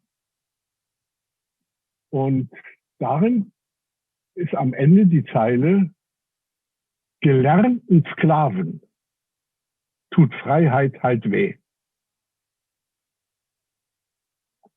Mit dieser Zeile kann ich erstmal etwas zu einfach natürlich Ihre Frage beantworten. Alle Menschen werden geprägt und auch beschädigt, deformiert, wenn sie zu lange unterdrückt werden. Und ich habe auch noch was anderes bei der Gelegenheit begriffen, auch an mir selber. Man geht natürlich an den Schlägen kaputt, die man kriegt im Leben. Private und politische Schläge, das ist klar. Aber noch mehr geht man kaputt an den Schlägen, die man leider nicht austeilt. Ich will sagen, wenn man sich nicht wehrt, wenn man sich nicht einmischt in seine eigenen Angelegenheiten, wenn man feige ist. Verstehen Sie, dass ich nicht zusammengebrochen bin unter diesem Druck, kommt nicht daher, dass ich so besonders stark bin. Jetzt im Fernsehen können Sie mich nicht richtig erkennen, aber ich bin im Grunde ein kleiner Mann immer gewesen und kein großer Herkules, der vor Kraft nicht stehen kann. Und ich hatte immer große Ängste. Aber mich hatten die Ängste nicht. Und dass mich die Ängste nicht hatten, dass ich nicht bestimmt beherrscht war von meinen Ängsten, das verdanke ich, da schließt sich für mich der Kreis unseres Gespräches, meinem Vater. So verrückt das vielleicht klingt. Wenn ich im Streit der Welt, in der DDR besonders, feige wurde, ängstlich, kleinmütig, dann kam mein kleiner Vater von der Auschwitzwolke runtergesprungen, verkleidet als Äffchen oder als Frucht, ich weiß es nicht, und hat gesagt, ach, mein Junge, das Leben steht doch nicht bei dir auf dem Spiele, nur das Wohlleben steht auf dem Spiele. Und da kannst du doch dich tapfer verhalten. Und wenn man so einen Vater im Rücken hat, dann hat man im Streit der Welt ganz gute Karten. Das kann unter Umständen nicht ausreichen und man geht trotzdem kaputt. Aber wenn man dann auch noch eine Mutter hat, wie ich, dann hat man besonders gute Karten. Als meine Mutter von der Partei, sie war ja Mitglied der Kommunistischen Partei in Hamburg, missbraucht werden sollte, als Propagandamaschine gegen ihren Sohn in Ostberlin. 1966 war das. Da war ich gerade verboten worden im Osten. Hat meine Mutter wie eine große Dichterin geantwortet mit 3 wunderbaren, poetischen, aber treffenden Worten. Sie hat sich geweigert, gegen mich öffentlich aufzutreten, das aber nicht als Muttertier, wie Sie vielleicht jetzt im ersten Moment denken. Mein Sohn, verstehen Sie? Sondern als Kommunistin hat sie gesagt zu ihren falschen Genossen da in Hamburg: Mein Sohn Wolf ist ein Kommunist und ihr Genossen, ihr seid Antikommunisten. Boah. Zweiter Satz: Mein Wolf ist ein Revolutionär und ihr Genossen, ihr seid Konterrevolutionäre. Stimmt doch, nicht wahr? Und der dritte Satz war der schönste, den kann ich mir übers Bett hängen. Da hat sie gesagt: Mein Wolf ist ein junger Dichter und ihr seid alte Schweine. Und nun sind so viele Jahrzehnte vergangen. Jetzt bin ich kein altes Schwein geworden, aber ein alter Dichter. Und freue mich, dass ich durchgekommen bin, dass ich nicht kaputt gegangen bin in all diesen Turbulenzen der Welt. ich denke, ein im Herzen immer noch junger Revolutionär, Rebell. Gegen was, sagen Sie, müsste man heute jetzt vor allem auf die Straße gehen, demonstrieren? Was tut Ihnen im Moment in der Seele leid? Demonstrieren kann man nicht nur auf der Straße, sondern ein richtiges Gedicht an der richtigen Stelle veröffentlicht hat größere Wirkung als 160 Pfund Menschenfleisch. Das bin ich nämlich. Was halten Sie denn jetzt von den Demonstrationen, die wir in Berlin sehen im Zusammenhang mit Corona? Da würde mich einfach interessieren, auch wie Sie das sehen. Wie verändert Corona die Welt und diese Mesalliance aus rechtsextremen Antisemitismus? Ja, bitte. Die Deutschen sind doch dafür bekannt in der Welt, dass sie die Sicherheit mehr lieben als die Freiheit. Noch mehr lieben als die Freiheit. Viel mehr lieben als die Freiheit. Und sie waren im Grunde immer mehr feige im politischen Streit der Welt. Und jetzt, wo es nichts mehr kostet in der Demokratie, kämpfen sie todesmutig als Freiheitskämpfer gegen die Demokratie. Das ist eine absurde, idiotische Konstruktion. Die ergibt sich aber aus unserer Geschichte. Und deswegen sehe ich das mit Kummer, aber auch mit großem Spott. Wenn ich diese Freiheitshelden sehe, die unter Einsatz ihres Lebens dafür kämpfen, nicht in einer Corona-Diktatur leben zu müssen oder in einer Impfdiktatur und dergleichen. Von den Leuten, die bei der AfD gelandet sind, oder bei Pegida ganz zu schweigen. Das bekümmert mich. Und unter uns kann ich Ihnen ja die Wahrheit sagen. Ich habe auch 2, 3, 4 Freunde aus DDR-Zeiten, die sich in der DDR fabelhaft und tapfer und frech verhalten haben, so wie man es sich wünscht. Ohne solche Leute wäre ich auch kaputt gegangen, wenn es die nicht gegeben hätte. Man lebt nicht nur als Einzelathlet in so einem Kampf, das ist doch klar.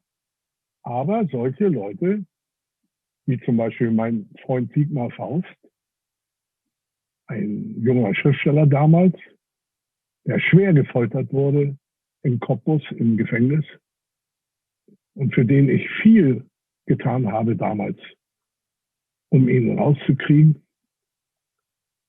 aus seinem Elend.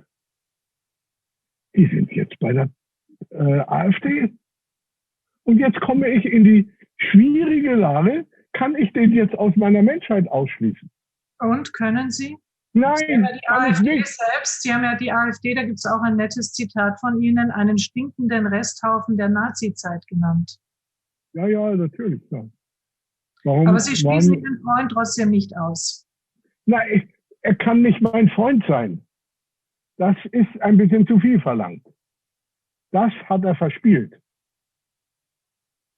Aber was ist er dann noch? Aber er ist für mich immer noch ein Mensch, mit dem ich reden würde, den ich nicht aus meiner Menschheit ausschließe. Der ist für mich keine Ratte. Der ist für mich kein Schwein, sondern ein Mensch, der irrt. Und das ist eben billiger nicht zu haben im wirklichen Kämpfen. Kann das so eine Art Conclusio auch sein, dass Sie sagen, mit den Menschen muss man trotzdem im Gespräch bleiben? Naja, sonst kann man sie ja nur totschlagen oder sich in eine Einsamkeit zurückziehen, die eine Art frühzeitiger Selbstmord ist. Nein, das geht nicht. Es ist nicht einfacher zu haben. Die Welt wird immer komplizierter.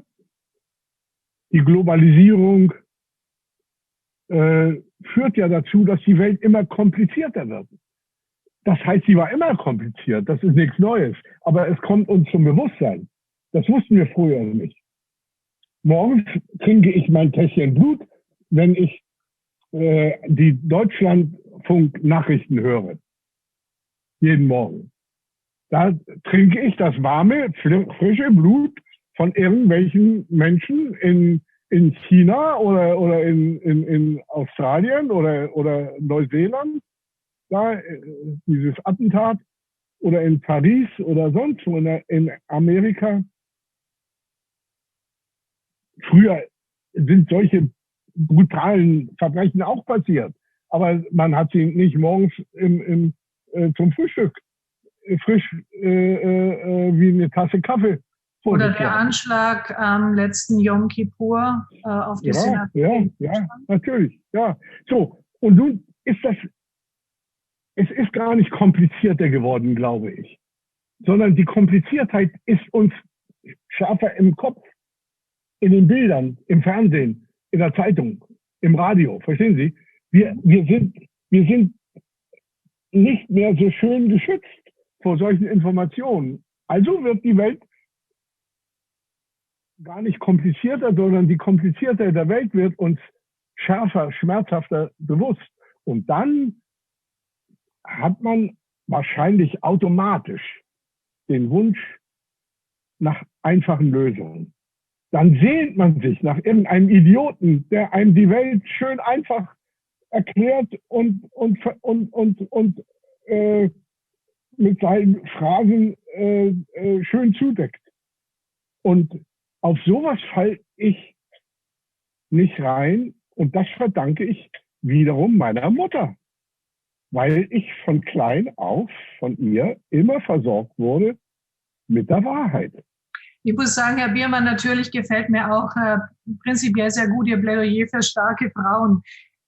Und das Plädoyer für im Gespräch bleiben, weil das ist ja genau das, was wir auch hier mit unseren Mediengipfel versuchen wollen, dass wir eben im Gespräch bleiben und Polarisierung auch durch Diskussion versuchen, nicht ganz zu überwinden, aber vielleicht nicht mehr so gefährlich zu machen. Wir sind über der Zeit, aber ich finde es hochspannend, und ich habe noch eine letzte Frage an Sie zum Schluss. Ich glaube, es war 2006, da haben Sie erklärt, dass Sie das fremdvertraute Israel zunehmend als Ihr Heimatland ansehen. Ist das noch so, und warum? Ach, das hat sich einfach so praktisch ergeben. Ich verdanke meinen Kontakt mit den Juden in Israel eigentlich dem Irakkrieg. Ich habe damals ein Essay in der Zeitung Die Zeit geschrieben über den Irakkrieg, der viele Leute gefreut und noch mehr Leute geärgert hat. Sowas ergibt sich ja immer. Und da wurde ich von Eran Baniel, dem Chef des Khan-Theaters in Jerusalem, eingeladen, mal dort zu singen. Weil der sagte, dann lass doch den Vogel mal sich hier auf die Stange setzen und zwitschern. Und das habe ich dann gemacht. Und das war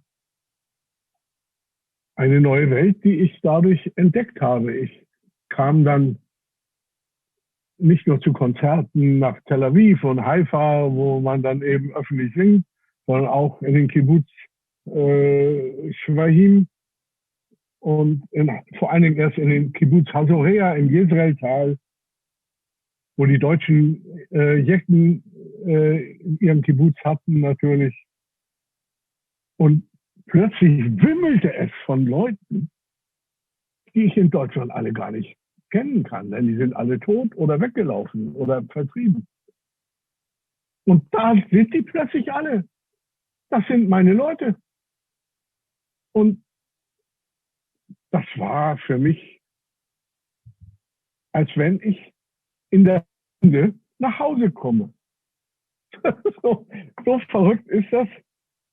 Und so habe ich in Israel nicht aus ideologischen Gründen, weil ich für Israel, verstehen Sie, sondern aus ganz banalen, menschlichen, einfachen Gründen so viele Leute getroffen, die mit meinem Leben etwas zu tun haben. als ich zum ersten Mal in Tel Aviv, weiß ich noch, in diesem Riesensaal, wo ich mal gesungen habe, kam eine alte deutsche Jüdin aus Berlin zu mir, die dazugehört hat.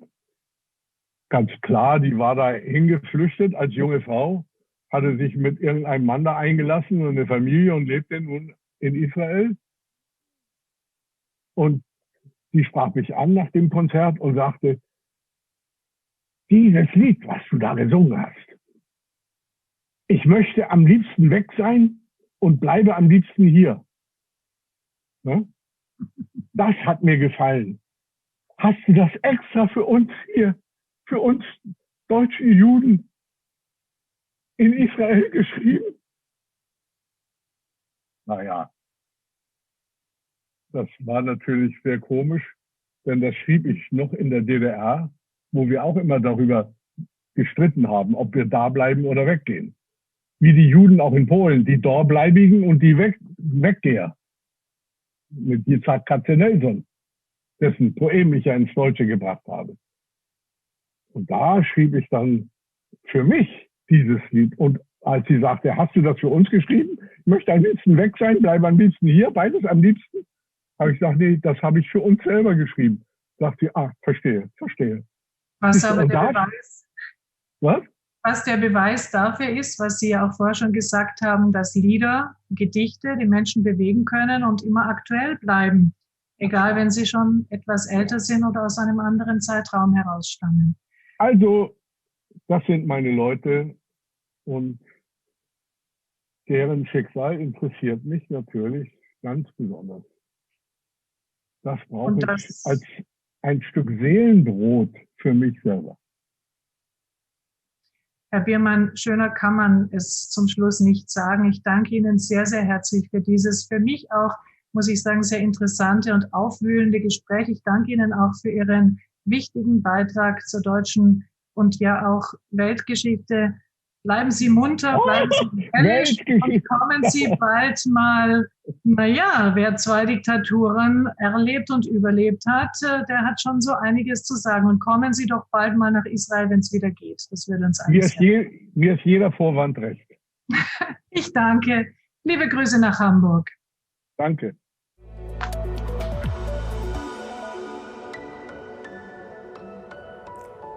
Thank you very much, Susanne. Thank you very much, Wolf, for this amazing talk. The role of media in shaping the attitude towards the Holocaust.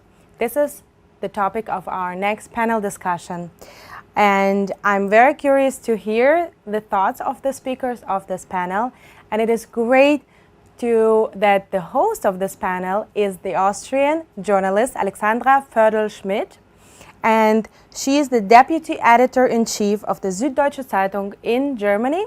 And before that, she was working as a correspondent for the Süddeutsche Zeitung in Israel. We're happy to hear the panel. Please, Alexandra. Thank you so very much for this introduction and a very welcome from all of us. I want to introduce the panelists briefly after this very emotional and moving talk with Wolf Biermann.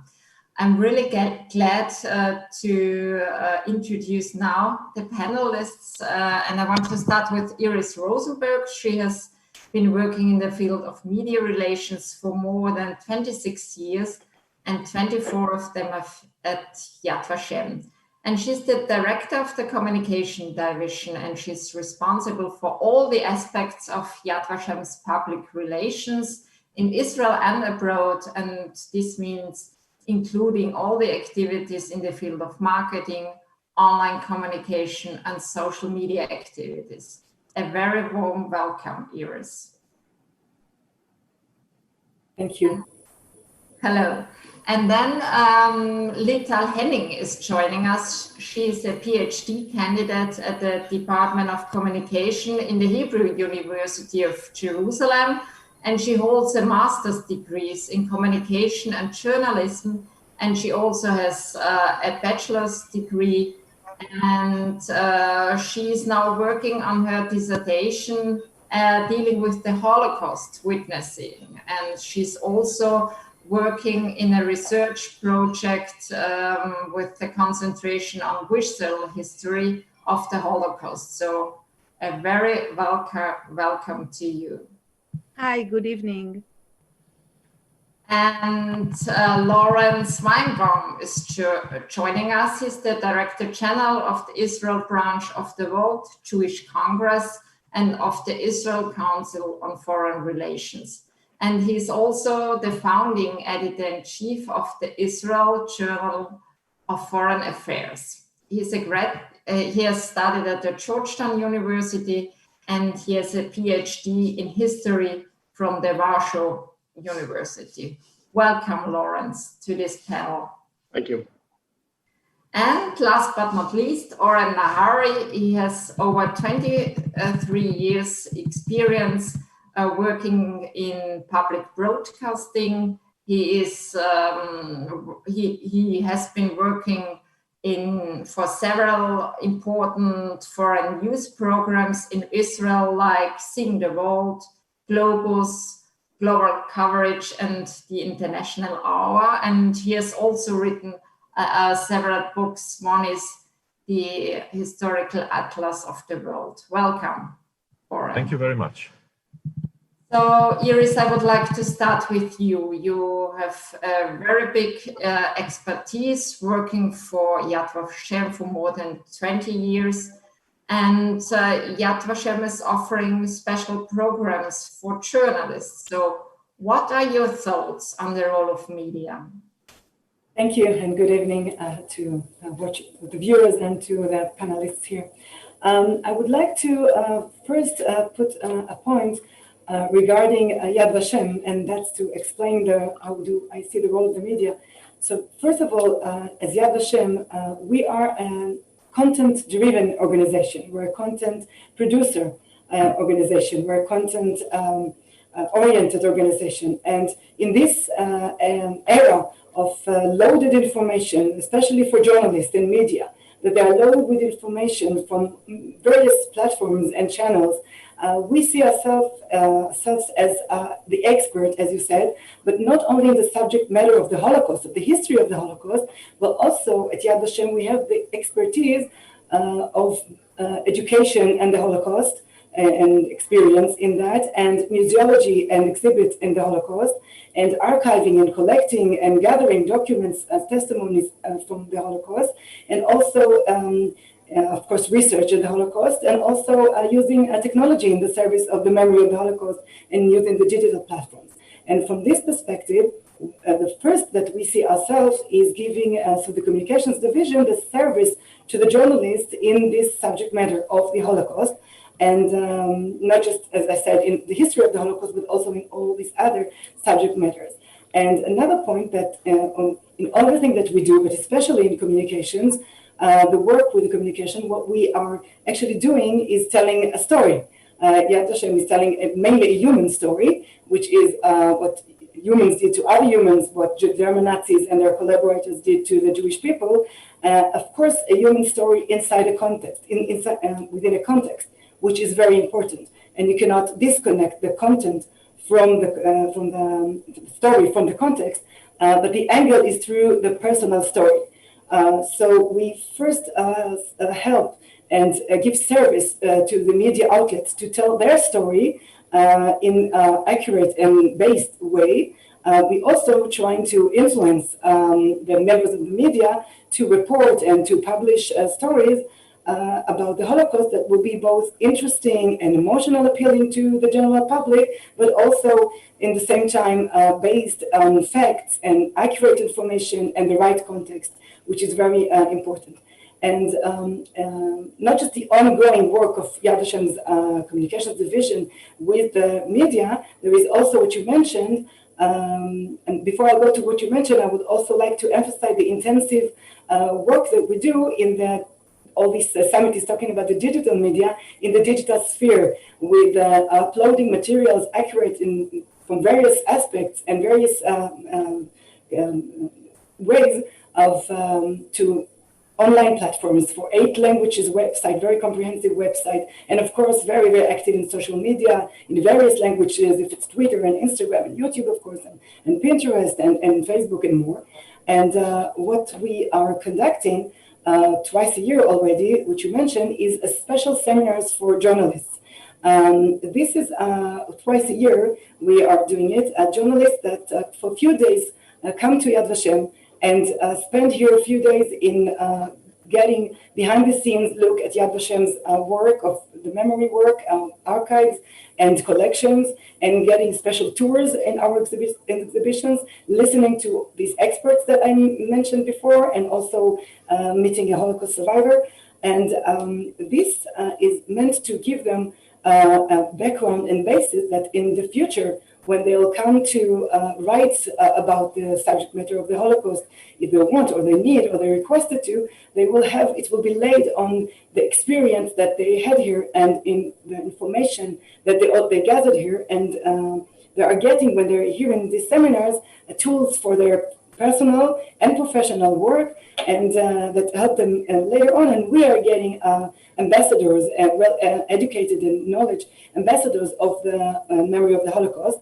One last point that I would like to mention, that yesterday in the summit, in one of the panels of this summit, Father Nicodemus said a nice notion that we need to not give up from trying to teach the beauty in complexity. And especially I'm adding in this very shallow and hectic world. So these kind of seminars, for example, allowing the journalist to dive a little bit more into the complexity of the subject matter of the Holocaust, which is a very complex subject matter, and not just to relate to it as an item that they need to write, comment, and publish. And this is very important because conspiracy theories that are spreading, and of course anti-Semitism is one of them and is being fed by them, are based of people who doesn't want to, complex situations is very hard to grasp and to understand. And it's much more easy to take a conspiracy theory. That's also something that was mentioned yesterday in the summit. And then the job, as I see, of the media and the journalist is also still, they have the editors and the fact checkers and them themselves as journalists to balance that and to give this aspect when they tackle an item, and not to flow and to get along with all these kinds of conspiracies and very easy explanation. That's with the conspiracy to complex issues. And my last sentence is that yes, this is a very complex world, and we are talking about a very shallow platforms, and we need to find this balance. And I see the media as a very important agent in that. And we at Yad Vashem see ourselves as very much to help them to do this work better and still be interesting, of course, and emotional appealing, and not just the accurate, but all these together. Thank you, Iris, for your insights on the practical side of the work at Yad Vashem, and also what you offer for journalists, which programs you offer, and how you try to work together in this complex field. Lital, you are an expert also in the field of digital media. How can we as journalists transfer memories to the digital era? Well, I very much empathize with what Iris said about the complexities in moving and transferring already known practices of Holocaust commemoration into the digital era. And in my work, I analyze and explore the ways that digital media affects Holocaust commemoration, both in my PhD project and also in my work as a PhD researcher in the Horizon 2020 funded research project, Visual History of the Holocaust, Rethinking Curation in the Digital Age. And I want to start with my PhD project, in which I examined the meaning and making of Holocaust witnessing and the use and interaction with digitized Holocaust testimonies, both very dominant commemoration practices that we know very well from the 20th century in interactive digital media ecologies. I wish to explore and understand how are the known practices of the figure of the witness that's kind of transmit his own memories and his own story and articulates it in front of an interlocutor, changes in these interactive and digital environments. So in my studies, I focus on three main media ecologies, which call for user interaction. They're augmented and virtual reality applications. And I mostly deal with virtual and augmented reality applications in atrocity sites and institutions such as, let's say, the Bergen-Belsen applications, which kind of complement the fragmented site and offer this kind of new mediation in virtual and augmented realities to the users and visitors. I also deal with the role of video games and the gamer in this kind of Holocaust-mediated environments, in any kind of enactments that are somewhat related to the history of the Holocaust. What is the concept of play in relation to Holocaust commemoration, and how can we define or constitute these kind of relations and not lose what is really stressed, not lose this very important ethical dimensions of the historical facts and ideas that we have on the Holocaust as a catastrophe of the 20th century. And I also deal with social media platforms. And in the past year, I've worked extensively on the Eva Stories project, the Instagram project by Mati Kochavi and Maya Kochavi. And I co-authored two articles together with my PhD supervisor, Dr. Tobias Albrecht-Hartmann. And what we mostly understood and stressed is in this kind of a private initiative as Eva Stories, we can see that the whole kind of practice kind of moves and shifts towards involving the user in an act of commemoration rather than focusing on historical facts or accuracy. Saying it otherwise, I think that it's not so much about the historical Eva Havemann, but on commemorating a girl who perished in the Holocaust in Auschwitz. So I find all that three media ecologies as something that ultimately change and challenges the way we can think of a conservative subject position of the visitor or spectator, and not only call him or her a user, but also really perceive them as such, as people that use existing practices and materials in order to create something new. And I think it is rather interesting to understand how are these participative and also interactive elements change our commemorative practices into something new and something different that is perhaps a bit startling, but also quite innovative and interesting. And these new media affordances also come into play in the research project that I'm working on, the visual history of the Holocaust, headed by Dr. Tobias Albrecht-Hartmann at the Hebrew University of Jerusalem. And in our project, we aim for a reevaluation of the visual history of the Holocaust based on this comprehensive mapping of film documents recorded by Allied troops during the liberation of Nazi concentration camps, which means that we focus on the photos and footage taken during the liberation of Nazi concentration camps. And during this curating in a digital era, we are mostly concerned with advanced digitization and digital curation of these films, also developing new methods in digital curation by linking these films together with photographs, texts, and oral histories in order to really explore new layers of context and meaning that are inaccessible through traditional linear narrative modes. And in this way, I think that the digital media, and in particular interactive digital media, quite changes the scope, not only in relations to user participation or user engagement with the media, but also in relation to the way the story is told and to the existing narratives and connections we know. Saying it otherwise, I think that the new media quite changes and also constitutes new relations in commemorative culture, in Holocaust commemorative culture.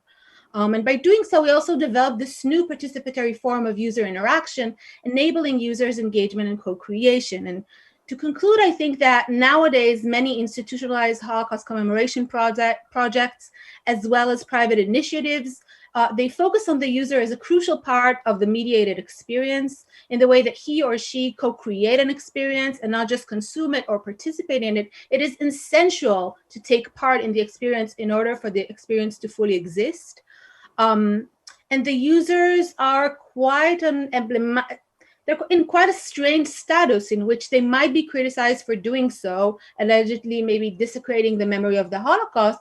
But I argue that by using existing materials and creating new experiences, they actually help conserve and keep the memory of the Holocaust relevant and alive. And so I suggest maybe moving a bit more from the critique of the new manifestations of Holocaust commemoration projects, and maybe adopt like a critical view on them and try to understand this new spectrum of practices in light of the receding historical event of the Holocaust, which I think is most important and what really matters these days. Thank you, Lital, for talking more about this interesting project. We're curious to learn more about it, and maybe next year, when there will be a follow-up of this media summit, you can tell us more about it. But now I would like to ask Oren. You are a journalist with a tremendous experience. So Iris mentioned the problem of the conspiracy theories. So how can we as journalists deal with these new challenges? The short answer is that we cannot. I mean, conspiracy theories, we see them all around us. We see every day more and more conspiracy theories.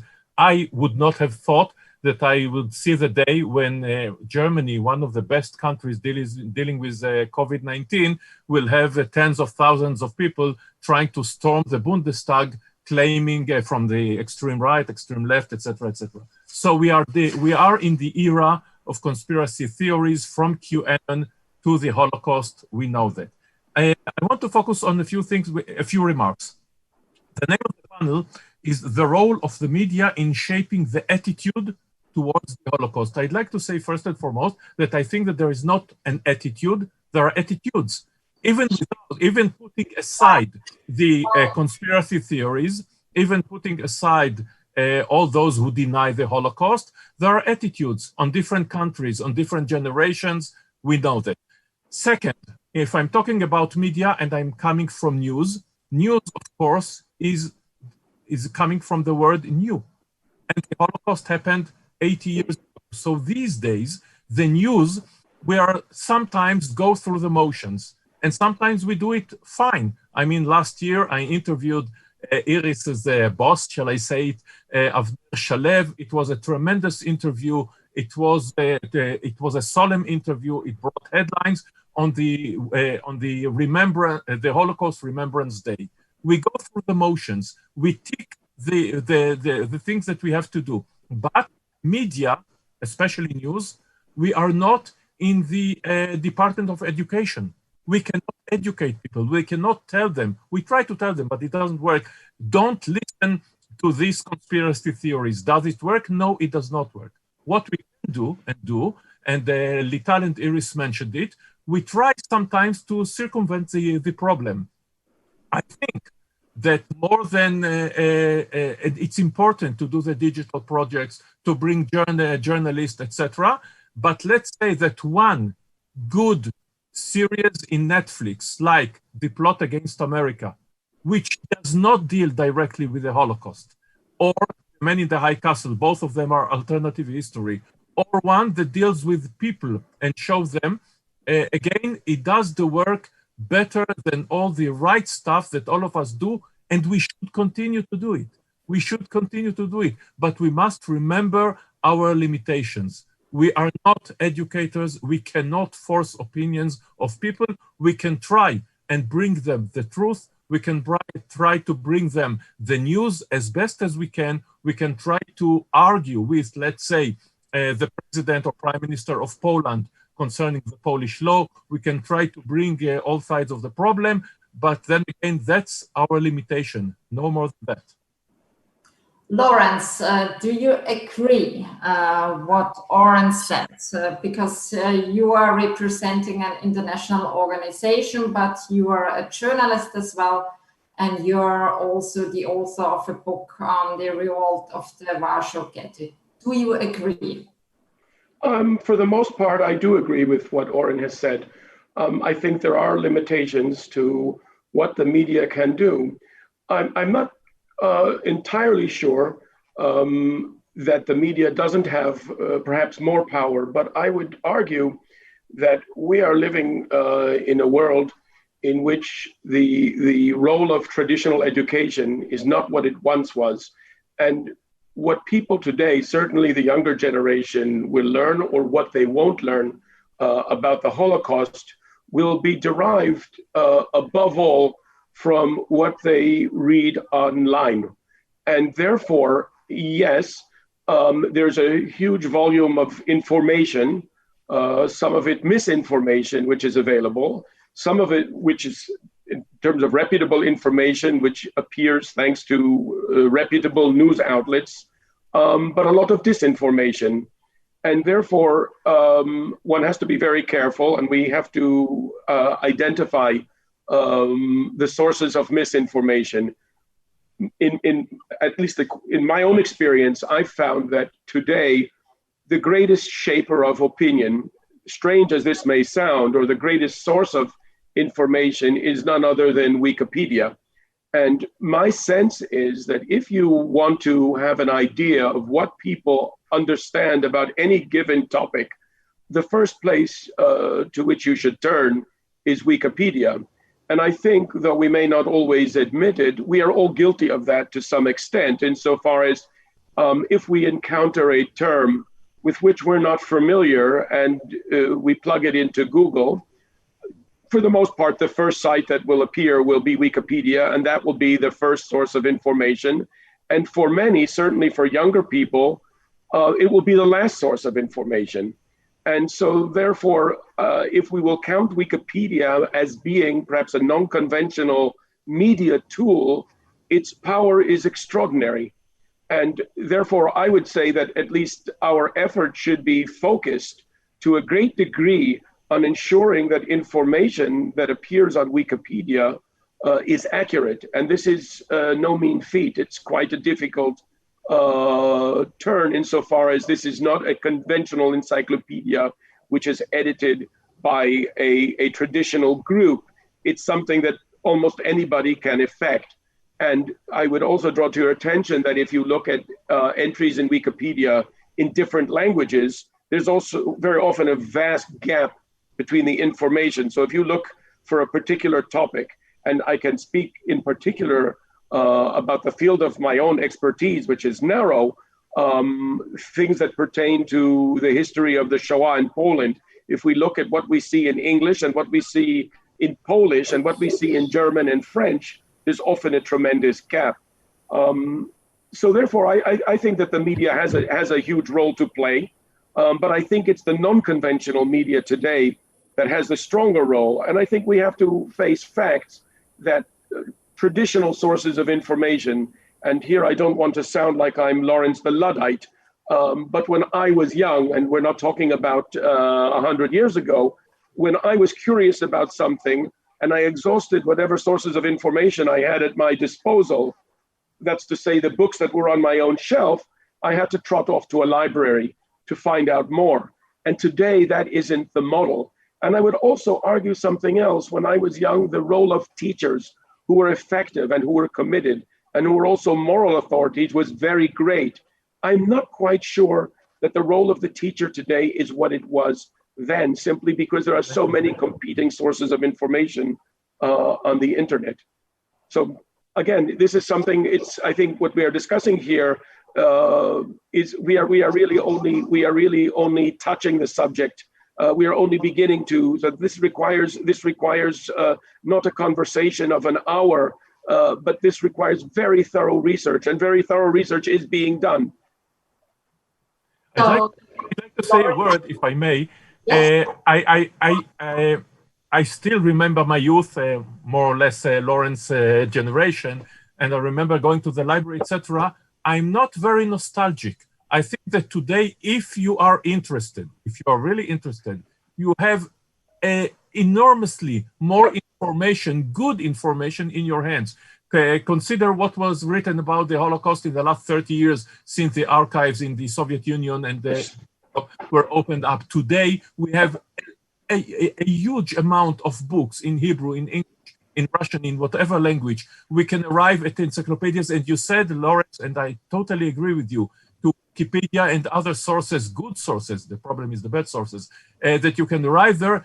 If you want to, it's all there. And I'm not sure that Wikipedia is worse than all those grand old men who wrote their own opinions and on agendas on the encyclopedia of yonder. But the problem is, how do we bring the young generation to the good sources? How do we make them be interested in the Holocaust and other subjects? I think if I may just add one thing, I think that what is needed today is critical thinking. And I'm not quite certain that the younger generation, and that's not obviously directed at every young person, but as Oren said, and I entirely agree with him, the information is all there. The problem is to separate what you might call the chaff from the wheat, identifying what is reputable information, transmitting an honest picture, and what is not. And this is a tremendous challenge, I think, and one that isn't something that can be dismissed easily. I would like to just add. There is Lital, please. Yes. Lital, okay.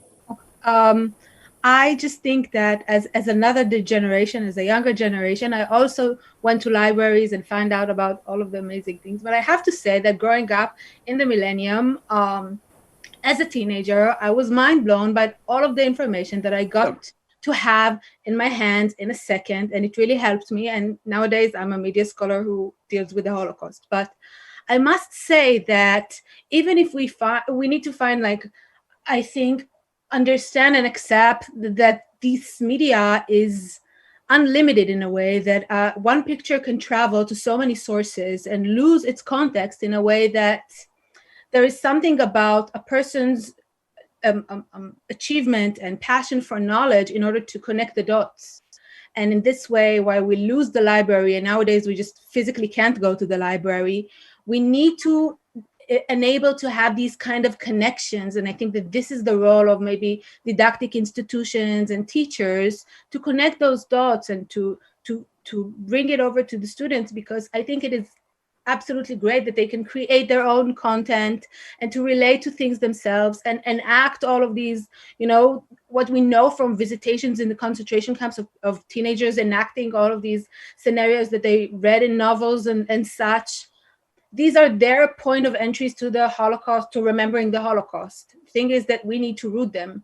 So it will stay in a quite maybe large spectrum and scale of historical accuracy. But I think now they have a lot more ways and a lot more space to act. Iris? Thank you. I have 2 points to refer to what Lital said before and now, and in connection to what Lawrence and Owen said. And I'll try to say it through examples. So first of all, connecting to and engaging interest in the Holocaust can be done, and for example, not only through the Holocaust subject matter. And I'll give examples of what we do. If there's hashtag of during the Olympics of sport, or hashtag of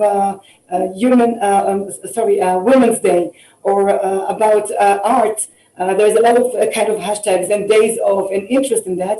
So what we're trying to do, that we are actually taking and hashtagging our posts and information about women in the Holocaust, relevant to Women's Day, or children to Children's Day, or to art, or stories about sports in the Holocaust. So in a matter of fact, what happens is that we find people that are actually following, they're interested in sport or interested in women, and they're getting through that to a small story about the Holocaust, which from our point of view is to a channel to bring them into more, be interested in this subject matter through what they are interested in, which is totally not related to the Holocaust. This is one point. And I would also like to refer to the Lital mentioned before, the idea of engagement and proactive of the audience, that they need to actually do something and create the content. So one of the 2 things that I would like to give as an example of what we do, if it's in International Holocaust Remembrance Day, for example, we offer, it's called the I Remember Wall, which we're doing for a few years. And last year we did it in 6 languages in cooperation with Facebook, which is actually, we're offering the surfers of the Facebook users to match themselves with a victim of the Holocaust from Yad Hashem's database, a real victim with a real story and a picture from the Holocaust, and share it in their platforms. And last year, this January, we did this in 6 languages, and thousands and thousands of people from many places connected to that and did that in this way. And of course, many of them shared it and went to Yad Hashem's database and learned more about the victim that they commemorate. And some of them are doing it almost each year these last years.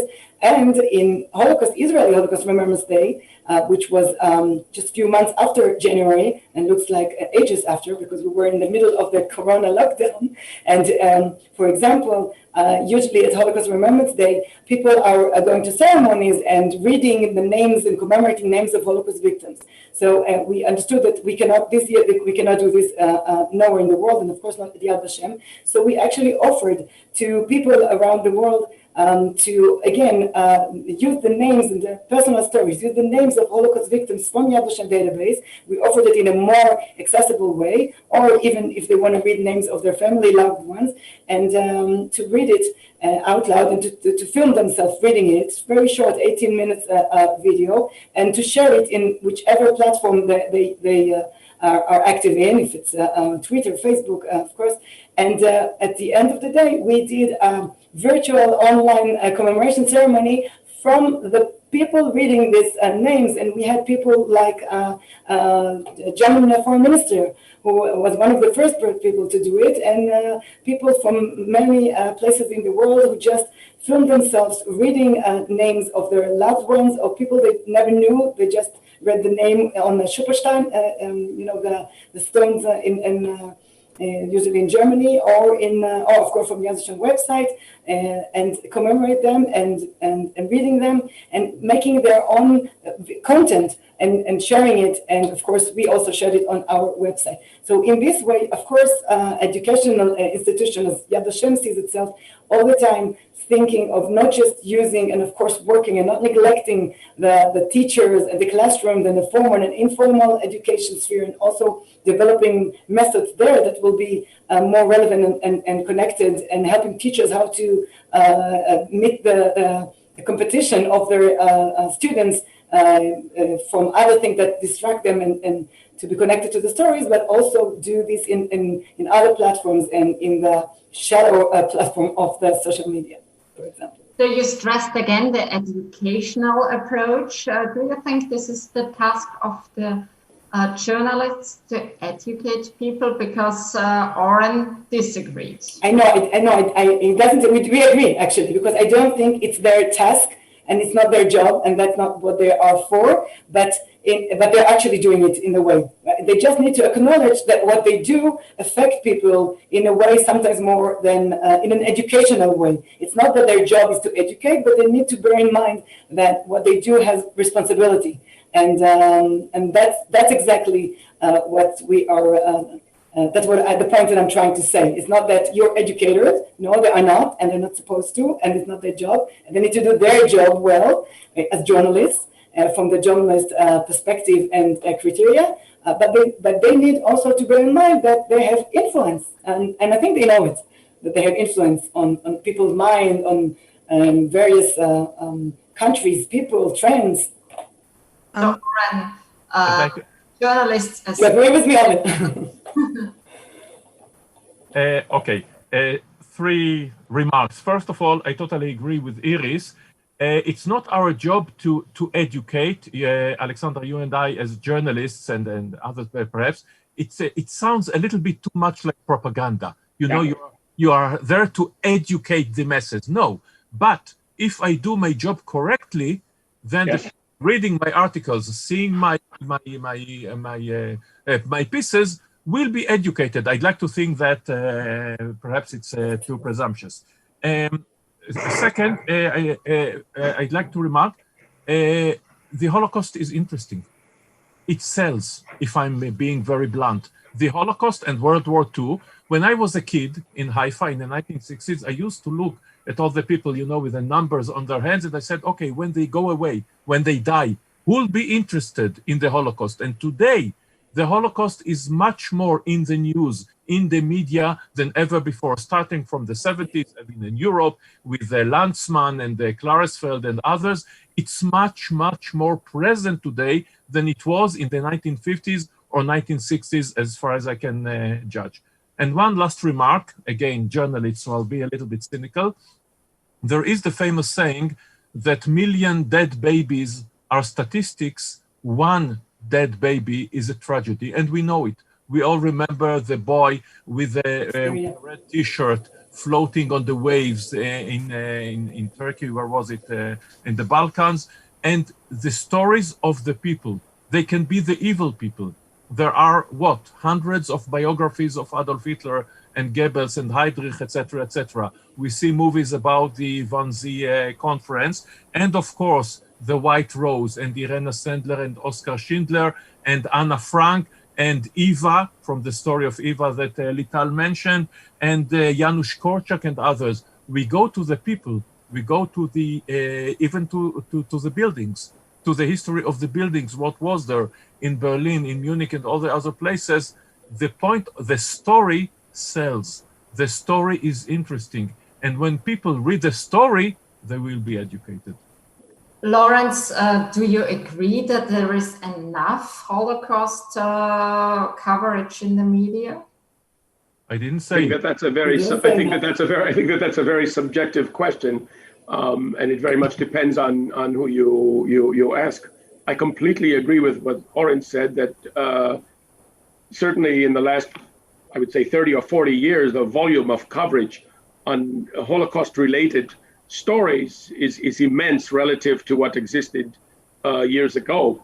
And the Holocaust also as a pillar of identity for Jews is today much stronger than it was many years ago.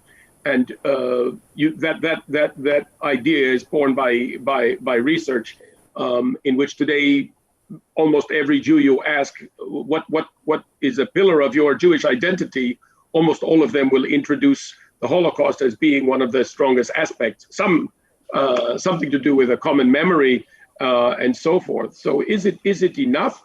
Is it too much? Very difficult to say.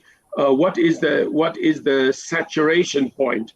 I think that's also a very relevant question when you speak with audiences in Germany and in other parts of Europe, because there is a feeling, I think, in Germany in particular, among the younger generation, that there is a kind of saturation, that there's just too much, that this is constantly being spoken about. And when will this end? Or if not, when will this end? When will the discussion be a little bit less intense? So this is really an open question. Who wants to add something on this topic?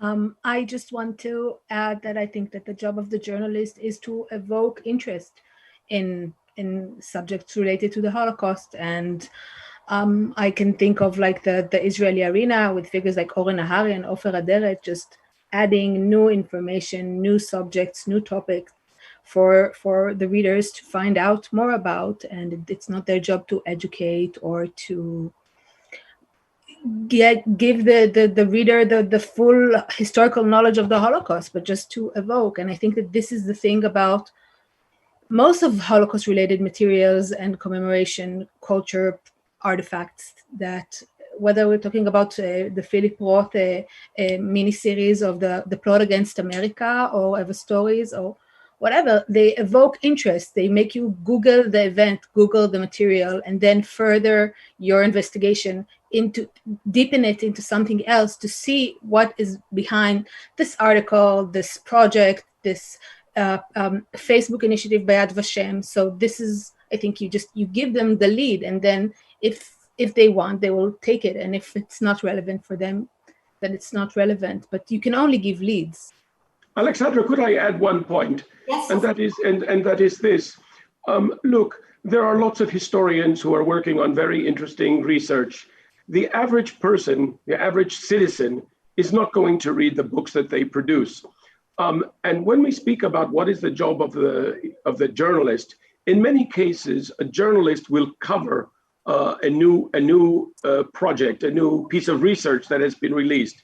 It's obviously too much to expect the average person to sit down and read a 500-page scholarly work on some aspect of the Holocaust. A journalist may take the fact that this research is being done, that there are some revelations, this or that historian has given us new ideas about a certain fact, a certain aspect of the Holocaust, and the journalist is reducing that into a TV story of 2 minutes or of a newspaper article of 1,000 words. And very often, what appears in that 1,000 words or in that 2-minute story is as far as the average person is going to get. So in a sense, Oren may disagree with me, that is serving the role of education in a sense. Again, it depends on how we define education, obviously. We are talking now, most of this conversation revolves around Israel. I think that in Israel, that's not the problem. The problem is, let's say, even concerning media. I was in the last couple of years, I was in Warsaw and in Budapest. And then we see that in Poland, even the most liberal members of media, when it comes to the role of Poland in the Second World War, all will rally around the flag. In Hungary, we see today that in schools, how shall I say it, teachers are not encouraged to teach about Horthy and the Arrow Cross anymore. Kids are not learning that anymore. They see Wallenberg on the streets, but if nobody is there to teach them, to tell them who Wallenberg was, then they will not know. So we see that in several countries, we see today, well, in every country. Oren, you say, well, it's not a problem in Israel, but we have one question from Martina Wichmann from Germany. The Holocaust is a bit like that. That's a huge problem because, again, it enters into the politics and it's not there like a hello subject that it should be, like in the Holocaust and other genocides. Sorry, there were technical problems. You said it's not a problem in Israel, but we have a less a problem. Less. Okay, then now this is the chance to ask a question which was posted by Martina Wichmann from Germany related to Israel, and she asks, how can the positive media coverage include the Arab population and influence the perception of Arabs positively? Do you want to answer this question, Oren? What was the question again? Yes. How can the positive media coverage include the Arab population? I don't think, first of all, again, okay, I'll answer the question. First of all, again, in Germany, in Israel, in every country, there's not a media, there are medias. I mean, the Israel Hayom, the right-wing pro-Bibi newspaper will not cover it like the left-leaning Haaretz, etc., not to mention TV channels, not to mention radio stations, social network, etc. I don't think that the treatment of the Arab population or Palestinian population, if you prefer, is relevant to the Holocaust. And in Israel, if you compare, and the people in Germany and other places do compare the treatment of Israel towards the Palestinians, they say, you are just like the Nazis. And no, it's not the same thing. It really is not the same thing. Again, it's not relevant. And there is, every day, there is a lot of criticism concerning the Arab population in various places. Only today, Prime Minister Benjamin Netanyahu, for his own reasons, had to apologize for stigmatizing an Israeli citizen who was killed by police. And they said he was a terrorist. And it turned out that it was not. It was a cover-up job by the police, etc. and he had to apologize, and he apologized to his family. So again, I'm not saying that we are perfect. We are far from it, but it's not relevant to the Holocaust any way I look at it. Okay. Everybody disagrees. So we have to wrap up this panel discussion, unfortunately. So I would like to ask you if you have an advice for journalists. Which advice would you give your colleagues? Oren, would you start this final? Which advice would I give my colleagues? The advice is not relevant only to the Holocaust. Be first of all, be curious. Do not do public relations jobs to anybody, not to politicians, not to anybody. Always question everybody and try to bring the story the most accurate and the most interesting, be it the Holocaust and be it sewerage and education on the street or the coronavirus. Any way you look at it. And yes, you can do even the Holocaust stories that we do for 78 years now, you can do them again, more interestingly, and do again, and it will educate also. If we do not mean to, it will come to that. Okay, Lawrence, your brief advice? Well, I don't look at this from the same vantage point as Oren, who is a professional journalist, but if I were asked what I could advise journalists, I would tell them always the power of critical thinking and do not take everything at face value, but a reputable and a talented journalist knows that. I think there's always the problem of looking for a simple answer, taking a complex story, and obviously because of reasons of space, trying to reduce that and to understand. Of course, there are perils in doing that. Lital, your advice? I just advise that journalists will keep on doing a great creative job. It's not my expertise, but I think that also the very small historical stories are also of a lot of importance, and their role is to really show and reveal them to the public. And Iris, your final remarks? Thank you. First of all, I agree with what all the three who spoke before me, so I will just compliment and give another angle, which is people are interested in the Holocaust, as Oren said at the beginning, and they want to hear stories about the Holocaust, and not always it's needed to find the sensationalization headline and very small angle that is not relevant in order to tell a story. So if you tell a story which is gives a little bit of the in-depth and not just people will read it, they want and are interested in it. And that's what I would like to say, that of course do your job, but don't believe in the people who read you, not just chew them in a way that you think that they might want to read the stories. In other words, the truth is dramatic enough. You never need to embellish. Exactly. Give credit to it, give credit and trust them that they are interested in what you want to say. Thank you so much to all of you for your contributions, and I hope to see you again next year and live and in reality. All the best. Safe and sane. All the best to all of you. Bye-bye. Thank you. Bye-bye. Happy New Year. Bye-bye. Bye-bye. Bye.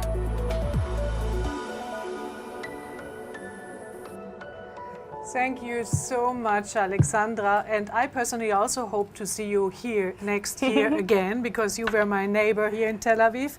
But I really have to say, this discussion was so interesting because all the speakers, and I also want to thank them, were so dedicated, and we were also listening very carefully to your advices for the journalists. So thanks very much. You gave us a lot of things to reflect about.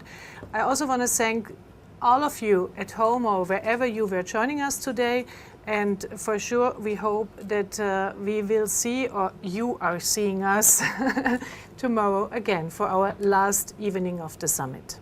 Yes, and then tomorrow we'll sneak a peek into the future and we'll focus on innovations that influence media and news coverage. So see you tomorrow. Laila Tov.